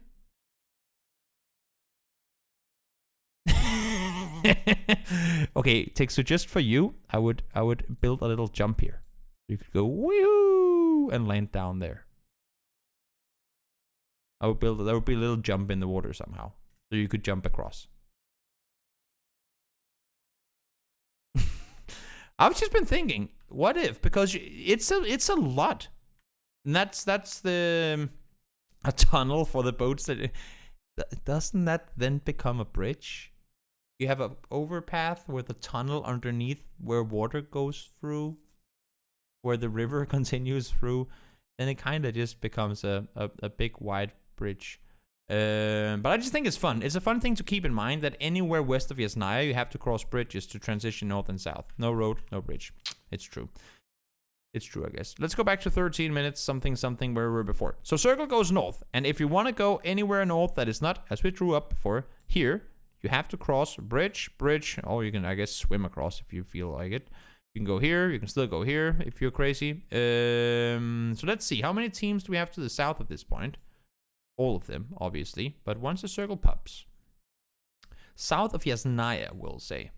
1, 2, 3, 4, 5, 6, wait, I can't count. 1, 2, 3, 4, 5, 6, 7, 8, 9 teams. 9 of 15 teams are south of Yasnaya, having to make rotations toward the north. That's going to be difficult.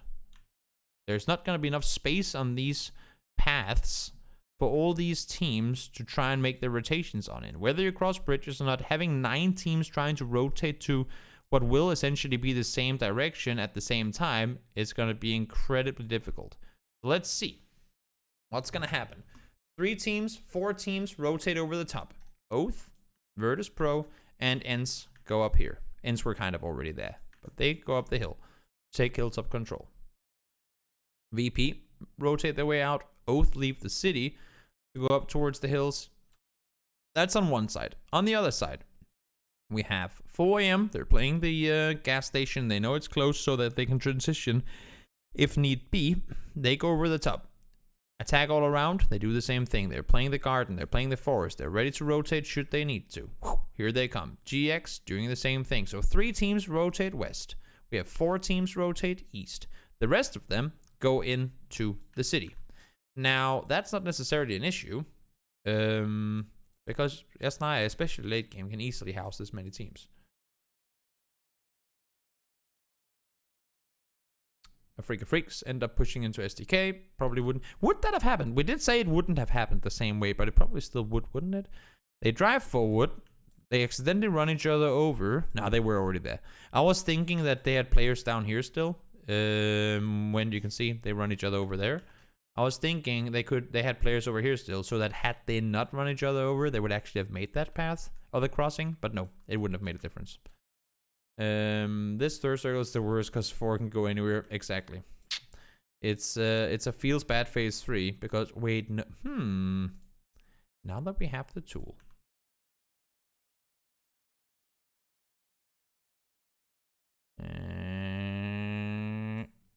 I'm really trying to put this somewhere without water. Yeah, no, not possible. It's not possible. There's gonna be water in no matter what. It just cannot center on the water. That's the only thing. That still applies. Even when you get those crazy games, it just cannot center on the water. Was it not a unit? No, there's still gonna be water in. Same. But yes, it's a pretty terrible circle because you don't know whether it's going to go back into the city. You don't know if it's going to go up on the hill or if it's going to go over to Gen G. You know it's going to be one of the 3, most likely, but you don't know which of them is gonna end up happening. GX rotate all the way north around. Infantry maintain control. Zenith, they were in the city before. They push up towards the northeast. And this was odd to me. So this circle pops, and Liquid has just gotten up here.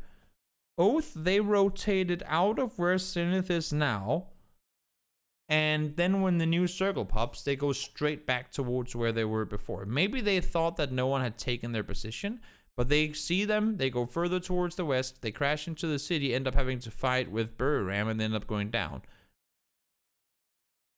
I'm seeing this, and I'm thinking, why not just take this? Why go past this building to take barn? That's just me thinking. Obviously, Zenith are here. They will have seen them. Maybe they're expecting there to be players in here as well. But and maybe I'm wrong. Tixu, Wooly, any pro players in the chat, if you're here, would you play Barn over this in this circle? Maybe having Barn makes it easier to leave because the path, like, it's shorter down here. But I feel like you get so much more info and vision from this building. And you can always try to make your way to apartments if you have to. It does make it easy to get difficult to get to the south, I guess, from this building. But I would just always think that this building is better than this building. Also, you get a free shooting gallery opportunity towards the north. I don't know. I was just confused by why Oath continued all the way to this building instead of playing this. But it happens. They go there. Virtus Pro, they opt to play on the east side. And here comes Gen G. Again, very odd situation. This is where the kick the baby reference came in. Gen G are all the way up towards the west. They were sitting in Nolene, as we call it. And they just full speed send it. No scouting, no nothing. Because obviously you cannot scout into Yasnaya from up here. Full speed forward. There are so many places they could stop and scout. There's so many spots they can stop and scout from. And they just send it. Full speed send it. And of course, I mean, it's unfortunate that the vehicle ends up getting messed. I don't know if there was a bug in the fence or what it was, but the vehicle goes from full speed to no speed at all. I think you can see it as it comes in here as well. It goes from full speed and then just stops in that position. Esther ends up getting completely booted into the wall. And it just seemed like they had no idea of what they wanted to do. Again, so many spots. They could stop in the forest. They could stop here. To scout down, they could stop behind this. They could all crash into this. It just seemed like they didn't know what. I think the call was go to Yasnaya, and then when they were almost there, it was like, but boss, where in Yasnaya should we go? And they didn't figure it out. I don't know. Just confusing. We have like back-to-back pushes into the city that just were surprising to me from two teams that usually do some pretty smart rotations. More kills from the barn. You think so, though? Do you get more kills from the barn? You really only have 2 windows you can use, right? You only have these 2 top floor windows because all the other windows are blocked off with the wall. I mean, sure, you can get knocks into apartments, but that won't. I mean, you won't get flushes in there.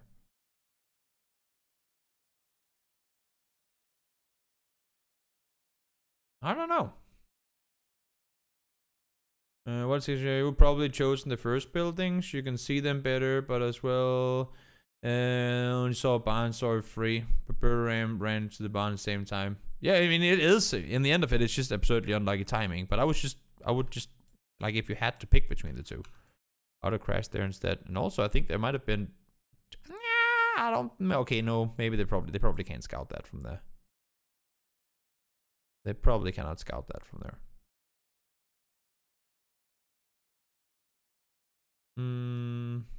Infantry's position? Yeah, they play pretty smart on the west side. They're in a decent position, splitting the houses. They're probably a little more split than I would have wanted them to be. Because if Boliang gets knocked, if somebody pushed down towards them, or if Oath had full speed, sent it into Boliang's position. I don't know why, but if they had, it would have been very difficult for Longsker and 9 to get over there in time to help him. But yeah, so Oath crashed the wall. Maybe they just wanted to crash the wall and they wanted to run back here. I don't know. It was just confusing. Because when you pull up, especially on this wall, that's another thing. If you pull up on this wall, you know there are players here. You know there are players in apartments. So if you pull up on that wall, you know they're going to be shooting at you. I don't know. Maybe we're going too much into detail with it. I was just surprised to see them not trying to get this instead. That's all. Gen G come in full speed. They do the same thing. They end up going down as well. I mean, the PO does stay alive for a while actually, but they do end up going down in the end of it. You threw this game hard. Did you? Ah, yes. I know what you're talking about. The hilltop with 4 AM. Let's see what happens next. South side of Yasnaya obviously gets shifted out. Not a whole lot you can do with that, but still plenty of buildings for teams to be in. It becomes a little bit of a divide when you have, I guess, just here really.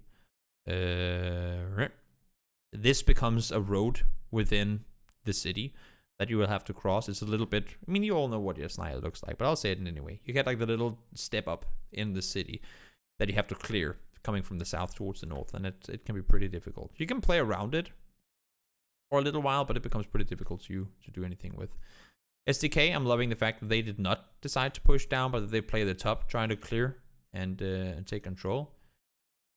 I believe Buram had 7 kills when they left the south, but I mean 4 of them obviously came from killing Oath. I believe they sit at 7 when they left the barns, and their previous kills were not from there. Let's see, do they get any kills from here? No, they get 1 on Genji after Oath.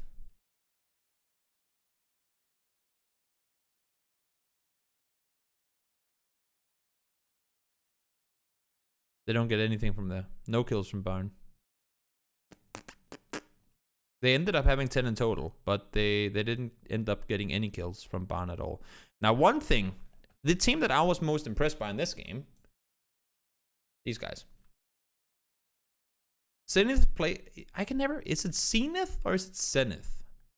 Because I'm always told by casters, Toby, you have to say this way. And then they say the other way. And then I say the same way. And then it's just Zenith or Zenith. I want to be Zenith, because if it was Zenith, then it would be 2 N's. Zenith. But it's only 1 N. So it's Zenith, right? Yeah, that's what I was thinking. There's only 1 N. So therefore it should be Zenith. But then I hear Zenith half the time. And I'm like, God damn it, I'm so confused. Which one is correct? But I've always said Zenith. And I think that's correct as well. But either way, Zenith play this one extremely well. They know where the pressure is applied from. Look at how they're maneuvering. We can zoom in, and this looks like an ant farm. The way they're constantly moving around. Never standing still. Always dynamic. Always looking everywhere for attention. They feel the pressure from the north. Shinboy and Roth runs out to take control. They feel the pressure from the south. They go down to take control. Immediately, once attack all around comes into a nearby vicinity, Roth and Shinboy immediately there to help out. I just loved the way, I loved the way that Zenith played the south side here. Very impressive. Very impressive. Teams tend to get kind of locked down in the apartment buildings, and they just didn't. They maneuvered around extremely well and played very well together. So they get the kills in the south. Now they realize, okay, we have to move out. And what do? Roth instantly up, throws the molly over, gets himself a double, clears out this entire side. Oops. Very impressive to see. Okay, what we'll do now is we'll follow Zenith, and then we'll go back and look at the overall picture afterwards. Because they sit here, they get the kills, they realize the fight is happening on the north, but they still have people in the south. And you can see they're constantly moving back and forth, and back and forth, and back and forth. Over here, trying to get vision in this direction, and also trying to get a little bit uphill so they can look back in this direction. They're constantly sitting here, trying to get more info. Now they know, great, we don't have to move. Couldn't get any luckier than that. Ram will have to leave. They know they're down there, so they're just sitting and waiting for them. Now they position themselves for the fight. Konaxi, once again, always the first one to go out forward. Gets up. 1 knock comes in from Punich. Roth throws a double nade over the top. They get taken down. Plenty of space once more. Now, this whole thing happened. We'll go back to it in a second. SDK, they know that they have to focus on Flash in the building. And what do they do in the meantime? Their main threat right now is SDK. Because they're a team with many players left alive. They know there's 8 players in total. There are 3, only 5 opponents. And they saw 4 AM and Ends fight before. They know, okay, there's at least 4 AM players left. If they've done their math right, they know the Day Trade has a player as well. So that means that there cannot be a team with more than 3 players. There cannot be another full team if there's still 3 opponent teams left. So while this is all escalating, they see all the smokes, they see the commotion, they use the time to push up and take control. Just really well mid and late game play by Zenith. And they would end up winning the game because of it as well. Just overall, extremely well played. Good job, Zenith. Good job. Let's go back a little. So when all this happened. Attack all around, fight on the south side, up towards the north. We have Ends with a... I want to say a chance to push further forward, but I think one of the main threats to Ends' position, and Tixu, since you're here, would love to hear your thoughts. because this is still in, I don't think infantry is a threat, but because that is in and this is in, they can't push down and play here. Is that why? Does that have anything to do with it?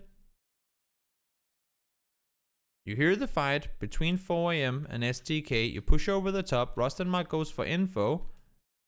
Just kind of backtracking. 4 AM doesn't want to engage the fight. The fight never happens.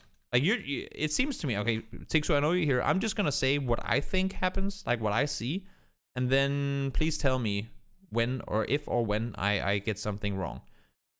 I'm seeing that you're trying to get a third-party opportunity against this fight that then didn't really happen when you thought it was going to. There was a lot of smokes, there was a lot of stuff going on, and 4 AM actually did extremely well in trying to smoke you off here to make sure that, again, similar to what we saw happen, or what we saw with TSG in the previous game on Miramar, they smoke off here so that if they have to take this fight, ENCE won't just push straight through. So that all happens. You never get the third-party opportunity, and then because you have pushed further forward, you can't back off. Too aggro, could have waited, blue, pushed them. Exactly, you had pushed, yeah, I guess I'm saying the same thing. You had pushed too far forward, when you didn't have to. Because if you had just gone back and played here, you would have been better off. The position I said in the beginning, that you couldn't play because of the compounds. But didn't you push forward because you thought they were going to fight?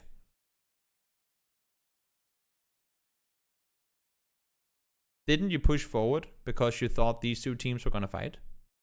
I mean, I don't know if you knew that it was STK down there at the time, but isn't that the reason that you committed so hard to the West? Because you wanted to third party 4 AM if they started fighting with STK? At least that's how I read the situation. That you were slowly pushing. Like, if it was just full on YOLO, you would just have sprinted in there. But you wanted 4 AM to start fighting STK before you started engaging. That's how I read it, anyway. But, as we all know, it ended up not going their way. Again, as I said before, the compound became a factor. They do have line of sight. Up the hill, they get down 1. They end up getting 2. Ooh, Miramar actually gets 2 there. I only thought they got 1. And they end up dying because of it. So, as Tixu just said as well, overextending, leaving themselves vulnerable to the compound below, and end up dying because of it. Where had they just sat up here and waited for 4 AM to do something, either 4 AM would have to run, and Miramar would have been shooting them, or SDK could have maybe, like, they would have pushed down and taken the fight to SDK, which would allow for ENCE to survive on the hilltop. All SDK would, ENCE, sorry, all ENCE would have to do up here is to wait for this to be out, and they would have been Gucci. Try to kill 4 as fast as possible because there was no one else on the north side. We got Nox and 4 would have pushed them. Yeah, okay, that makes sense too. They wanted to make the push. And then back to what we saw before, of course, with the way the end game went down. Great game overall. Again, a lot of things happening, and that's what I think is so incredibly amazing about PUBG esports. There's so much going on. I mean, just a freeze frame here. Just freeze frame here. We could talk for 15 minutes. And if we had the players to talk to about certain things as well, I'm sure if I had Purdy Curdy here and Punich here, just 2 of the names that I see on the screen, with this freeze frame alone, we could talk for 10 minutes about why this exact situation came to be, without moving the picture at all. There's so much detail to go into in these matches. And of course, I'm trying to keep it somewhat brief for these videos. But still, we're going pretty in depth. And again, I'm loving the fact that we're doing it. And if you guys have any questions, you're more than welcome to ask, either here or in DMs or wherever. But that was game number 4, final game of the day. Game number 5. Let's hop on over. Let's update this. Number 5. Let's take a quick sip of water.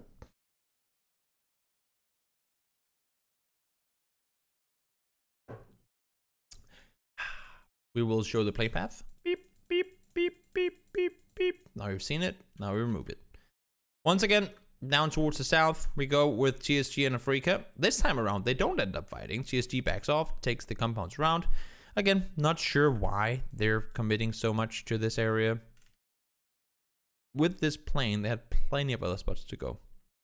Plenty of other spots they could have gone, but they don't. And they end up paying the price for it. Circle, pretty straightforward. Very, very similar to the first Miramar, or first Erangel circle of the day.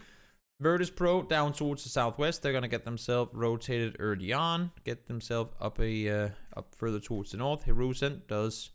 Oh, well, not Hirusen. Who is it that gets knocked from the compound? Is Lu gets knocked, but Hirusen is there to save him.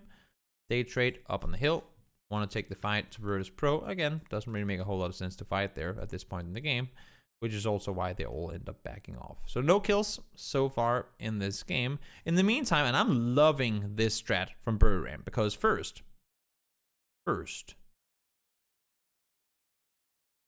we all know this happened down here. Buram does too. You can see how they're positioning themselves in the city. Sit up here, get info. Sit here, get info. Sit here, hold, contain. Hey, Morbid, thanks for gifting us up to Tixu. Very nice of you. God Meow, contain. So they're trying to make sure, Buram, while sitting in these positions, that Afrika Freaks are not pushing into the city and not fighting them. And now what happens? Afrika Freaks are making their way in this direction. Buram goes, okay, so they actually did up to come over here. They never fought TSG. We wanted to get a third-party opportunity. They don't. Let's just back off. Noadra pushes up. Here's one person, maybe even two, backs off. Instead of taking a solo YOLO fight against any of these two, he backs off and goes, great, guys, they are here. But we have the vehicles. We took the cars. Now let's back off quickly. And I don't know if this is just a really, really heads-up play by Buram, but it ends up working out so well for them. So they leave. They go into two vehicles. They end up leaving the city with the two vehicles that are there at the time. They go out to the east and they split out. Look at the split they try to take. They split out thin. And in my book, this is just them waiting. Because look at this. Immediately, as they come driving, they're sending it down towards them. Now, this does become a weird drive-by, everyone kind of shooting at each other, Mad Max scene. But I think they went over here to set up and wait for them. And it ends up paying off pretty well. Konaxi, really, really disgusting 2x SKS's Hansi out of the vehicle. And Afrika Freaks end up losing 3 players. Buram don't lose any, but of course now they do come into the circle quite a bit later. Down towards the south, Oath and TSG end up fighting for, again, seemingly no reason. And this fight would have never happened had it not been because this area had been added. It just makes it that much more difficult transitioning to the west and the south side of the circle. Payment for your info. There you go, Morbid. We gotta appreciate it when the pros come in and share some insights. I love it. Shout out to all the pro players who care to come in here and enlighten us when we're trying to be the clever ones. They are both the brains and the brawn in the end of it. And I love it. I love it when we have players come in and share their thoughts on different things. I think it's very, very educational, both for me and I think also for all the viewers that are here. So thank you again, Tixu and Wooly, for being here and sharing your thoughts. Let's see now. Circle. Again, as close to the previous game as we possibly could be. The only difference is that we have a lot more teams on the east side this time around than we did last time. We had a lot of teams out towards the west on that last circle, and the east was essentially pretty clear. This time around, there's a lot more control, a lot more players out towards the east than what we had previously. Let's see. Circle 2 is gonna pop. You hate this ending. I hope that I'm correct when saying I don't think anyone likes this ending. I hope I'm correct, because if people like this ending, they're sadistic as fuck. It's just bad for everyone. It really is just bad for everyone, these circles. Even the team over here, it's not necessarily a good ending for. Circle goes a little, centers a little north of Pochinki. Again, very similar to what we saw before. We're shifting out pretty guaranteedly from both the south side hills. And you can now go play Potato. You can play inside the city, or you can play compounds. There really isn't anything else at this point, because the fields take up such a big portion of the map. You know this is going to be taken already, obviously. So you can crash compounds on the north side, like we see Multi-Circle Gaming and Ends fight for. You can crash the west side, or you can go into Pochinki, or you can play highway, I guess, or over here, or you can play potato. There's so much, such a big, if you remove all this for a second and draw up the field, right?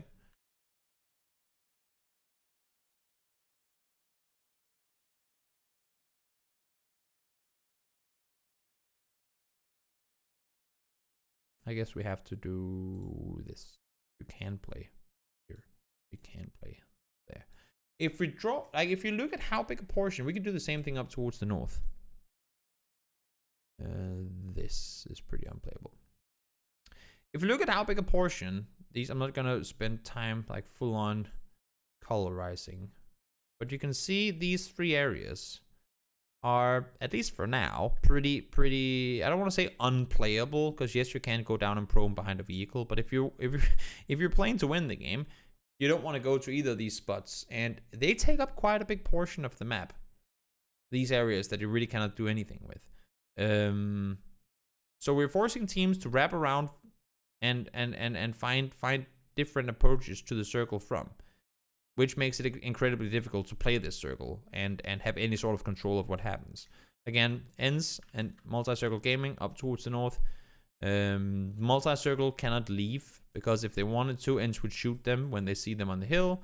Ends can't really leave because A, they can get shot by 4 AM. B, if they try to go around, like the multi-circle will see them wherever they go. 4 AM, I like how they play this one. Look at this. This is something that we missed just now. 4 AM, once this circle pops to the north, EP leaves, circle pops, Crazy runs up here. And I think this is extremely smart. Now, I said this during the broadcast as well, but in case you didn't hear, he goes up on those. Remember what we talked about before? We had the area out here. We had the plateau, and I guess plateau, kind of. I can't see them exactly on the map, but you know what I mean. These 3 plateaus that are up on the hill that you don't want people to play on. 4 AM were the team that went up here with TSG and played this just 2 games ago. When it was Virtus Pro who were in here, it was 4 AM who was up here, right? They know how annoying it is for the team that is in here to have a team up here. So they say, now we have the compound. Now we're the ones with the control of the compound. We do not want to have a team do to us what we did to Virtus Pro. Now, okay, so Virtus Pro does end up winning the game in the end, but still, we don't want to have a team put pressure on us the same way that we were able to put pressure on Virtus Pro from this position 2 games ago. So what do? We send one up here now. So in case, now with the new circle having popped and us being pretty center position, in case a team does come to this position from whichever side, we'll be ready to fight them. And rightfully so, what ends up happening, watch this, GX, they see the new circle pop, they instantly drive forward, they go through Gen G, so not only do they think there's going to be people coming, they know there's going to be people coming because they hear the shooting. They hear the shooting, Forever starts running up. Now, by the time that they come, there are 2 players here, ready and waiting for them, and they slaughter them as soon as they get here. Just extremely smart. They completely leave the compound. They completely abandon the compound. Just because they don't want to have teams up here. Same style, same thing that we saw with Batulans running out here and taking out Purdy. I believe it was Purdy Curdy. No, I don't remember. But one of the, like the last SDK player down here, when they eliminated SDK in this position, it's the same thing. They run up the hill to take them out. They run over here to take them out. Because they know the importance of, if we want to play this compound, we have to make sure that we don't have anyone here to make it difficult for us. So just really smart play. Very smart play from 4 AM to commit to doing that. And so bad by Tixu that it doesn't even see that the compound is free for like 18 seconds and he could just have run over and taken it. So bad by Tixu. I'm kidding. So that happens. They, of course, go back to the compound. Everything is good. They do end up losing a player. But when Zenith pushed the dip, yeah, I mean, yeah, true. You can't really do a whole lot here because of compounds being able to see you. So let's see. Circle down towards the south. And while we thought it was bad before, if we draw this up again, I mean, this just became an even bigger portion of the circle, right? I don't have to explain it again. There's still a whole lot of terrain that is incredibly difficult to play because you have the compounds in, because you still have the hill in, because you have the fortifications in on the south side. There's just so much in this circle that you really cannot do a whole lot with. Now, Ents try to make their way forward. They want to get themselves some control. They go over to the top of the hill. Smart play. Again, they beat Multi-Circle Gaming to it. I'm surprised to see Multi-Circle Gaming not leaving. But they run out. You see, as soon as the vehicles start driving, as soon as they start going this way, Multi-Circle Gaming hears it. They run up here to try and get angles to shoot them. They're not fast enough. And Ents manage to get away. Are they safe now? Nope, not at all. Many more teams go into the city as well. And here comes the cluster with Oath and Genji and Ents are in there as well. Liquid in there. And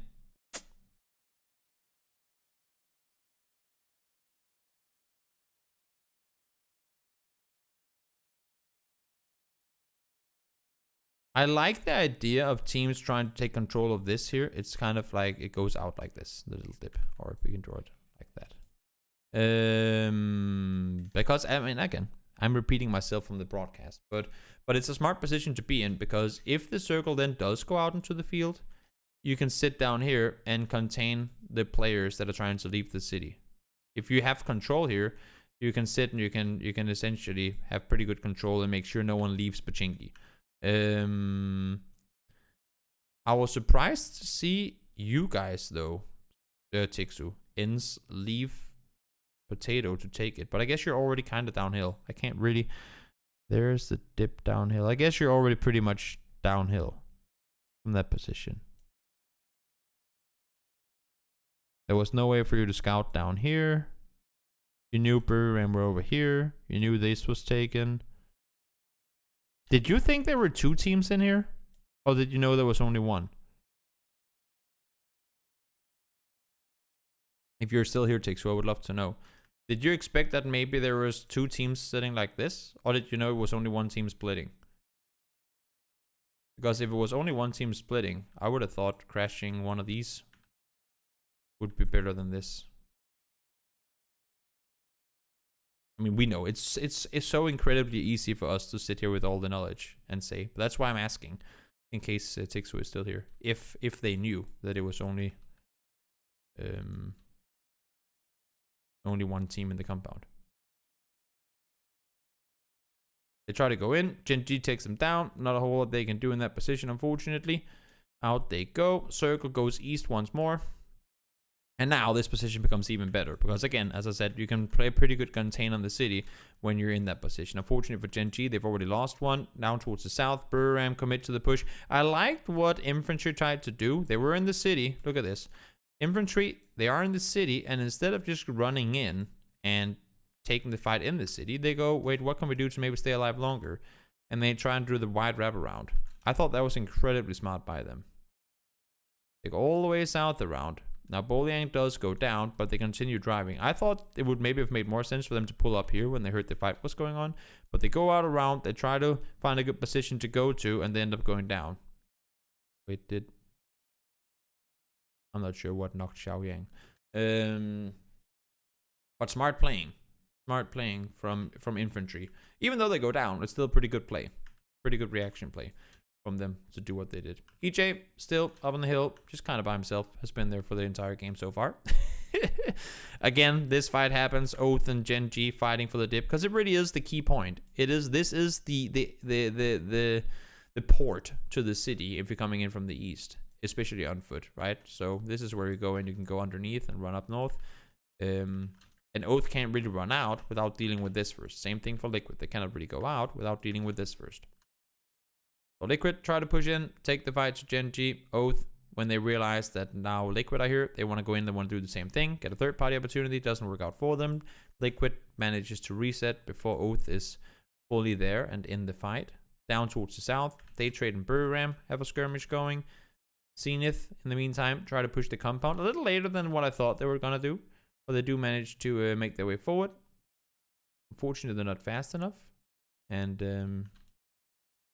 in the midst of all of this, EJ pushes down and hides behind the building. Smart solo play. It granted him 3 more placements and a kill, I believe. So pretty smart by him to push down behind the building. And now we never stopped, but the plan was all along to drive Genji, didn't take risk. Okay, makes sense. Makes sense.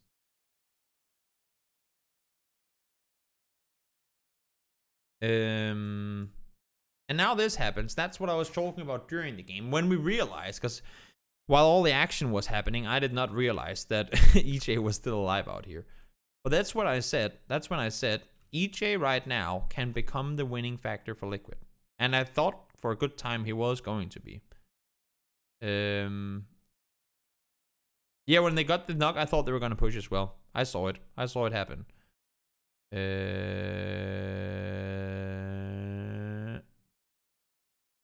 Not there, it's earlier.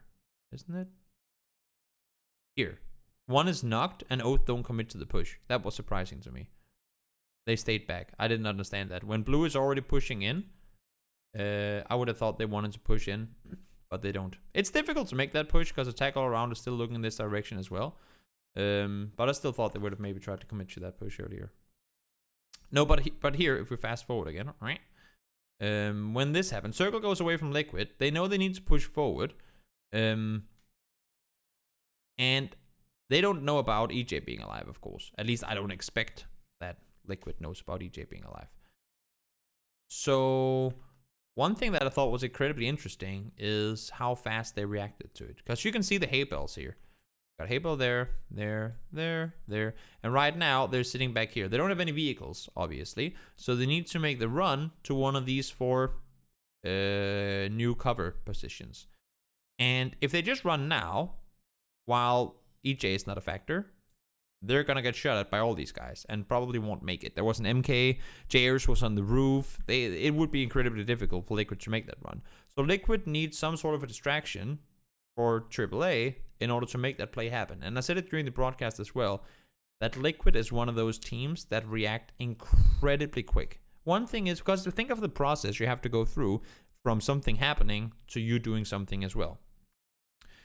As soon as EJ starts shooting, which, as far as I know, Liquid didn't know about his position, right? As soon as EJ starts shooting, Liquid then have to see it in the kill feed. Or, well, also hear the shots fired, obviously. See it in the kill feed. Someone has to communicate after seeing that. Someone has to make up their mind and go, how can we use this to our advantage? Then that same person has to go, guys, this happened.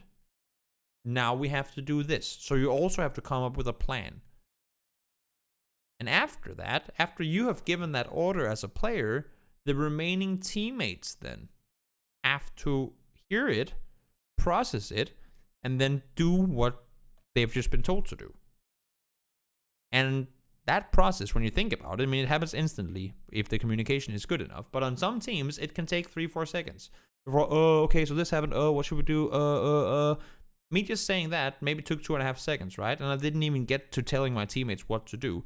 Liquid are just, and that's something that they impress me with oftentimes, even when they might struggle with other things, they really impress me with how fast, because it's pretty easy to see how fast they react to something, make a decision, and commit to the decision.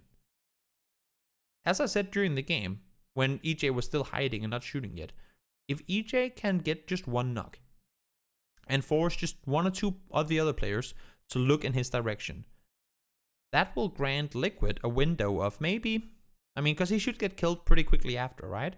That will grant Liquid a window of maybe 3 to 4 seconds, where if not all of the attack all around players, then at least 3 of them are looking in another direction. And look at how fast they react to this. Right now they're hiding behind each their hay bell. As soon as he gets the knock, look at this. Let's slow it down a little. We're only playing double speed of normal time now. This could take a while because I don't know exactly when it happened. There you go. Now shots are being fired. Shots are being fired at 29 minutes and 2 seconds. EB is already moving. 2 seconds later, EB is already running forward. It looks incredibly slow because we slowed it down now. They're already running. EB is full speed sprinting forward. 2 seconds is what it takes for them to make a reaction play to it. 2 seconds. That is incredible. Incredibly good. Like, incredible reaction time for anyone. And now I thought, I mean, with this circle, you have the dot right here. You can see the dot. It's right there. I thought this was GG easy. 4v3. They have the circle. Easy peasy for Liquid. But then Gems, I believe, gets a double knock with the MK. This was sick. Gems comes out, gets the knock with the MK onto EB. And Jakov pulls off the smartest flank. He knows there's a bit of a ridge line here that he can run behind, like a bit of a gutter.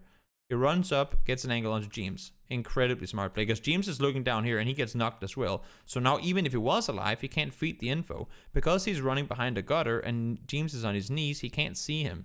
So Jankov gets around the side, buys enough time, like while he's running, Clip is looking this way, buys enough time for Gems to get out into the field, and they just take control because of it. Even though Janko does go down, he still buys enough time for Jayers and Gems to move forward, and they end up winning the game because of it. So very, very interesting game. Very interesting end game. There's a lot that could be, like if we had all the players' POVs, a lot that could be broken down over just these last, what is it? Let's see. Once they start running, it's 12 seconds.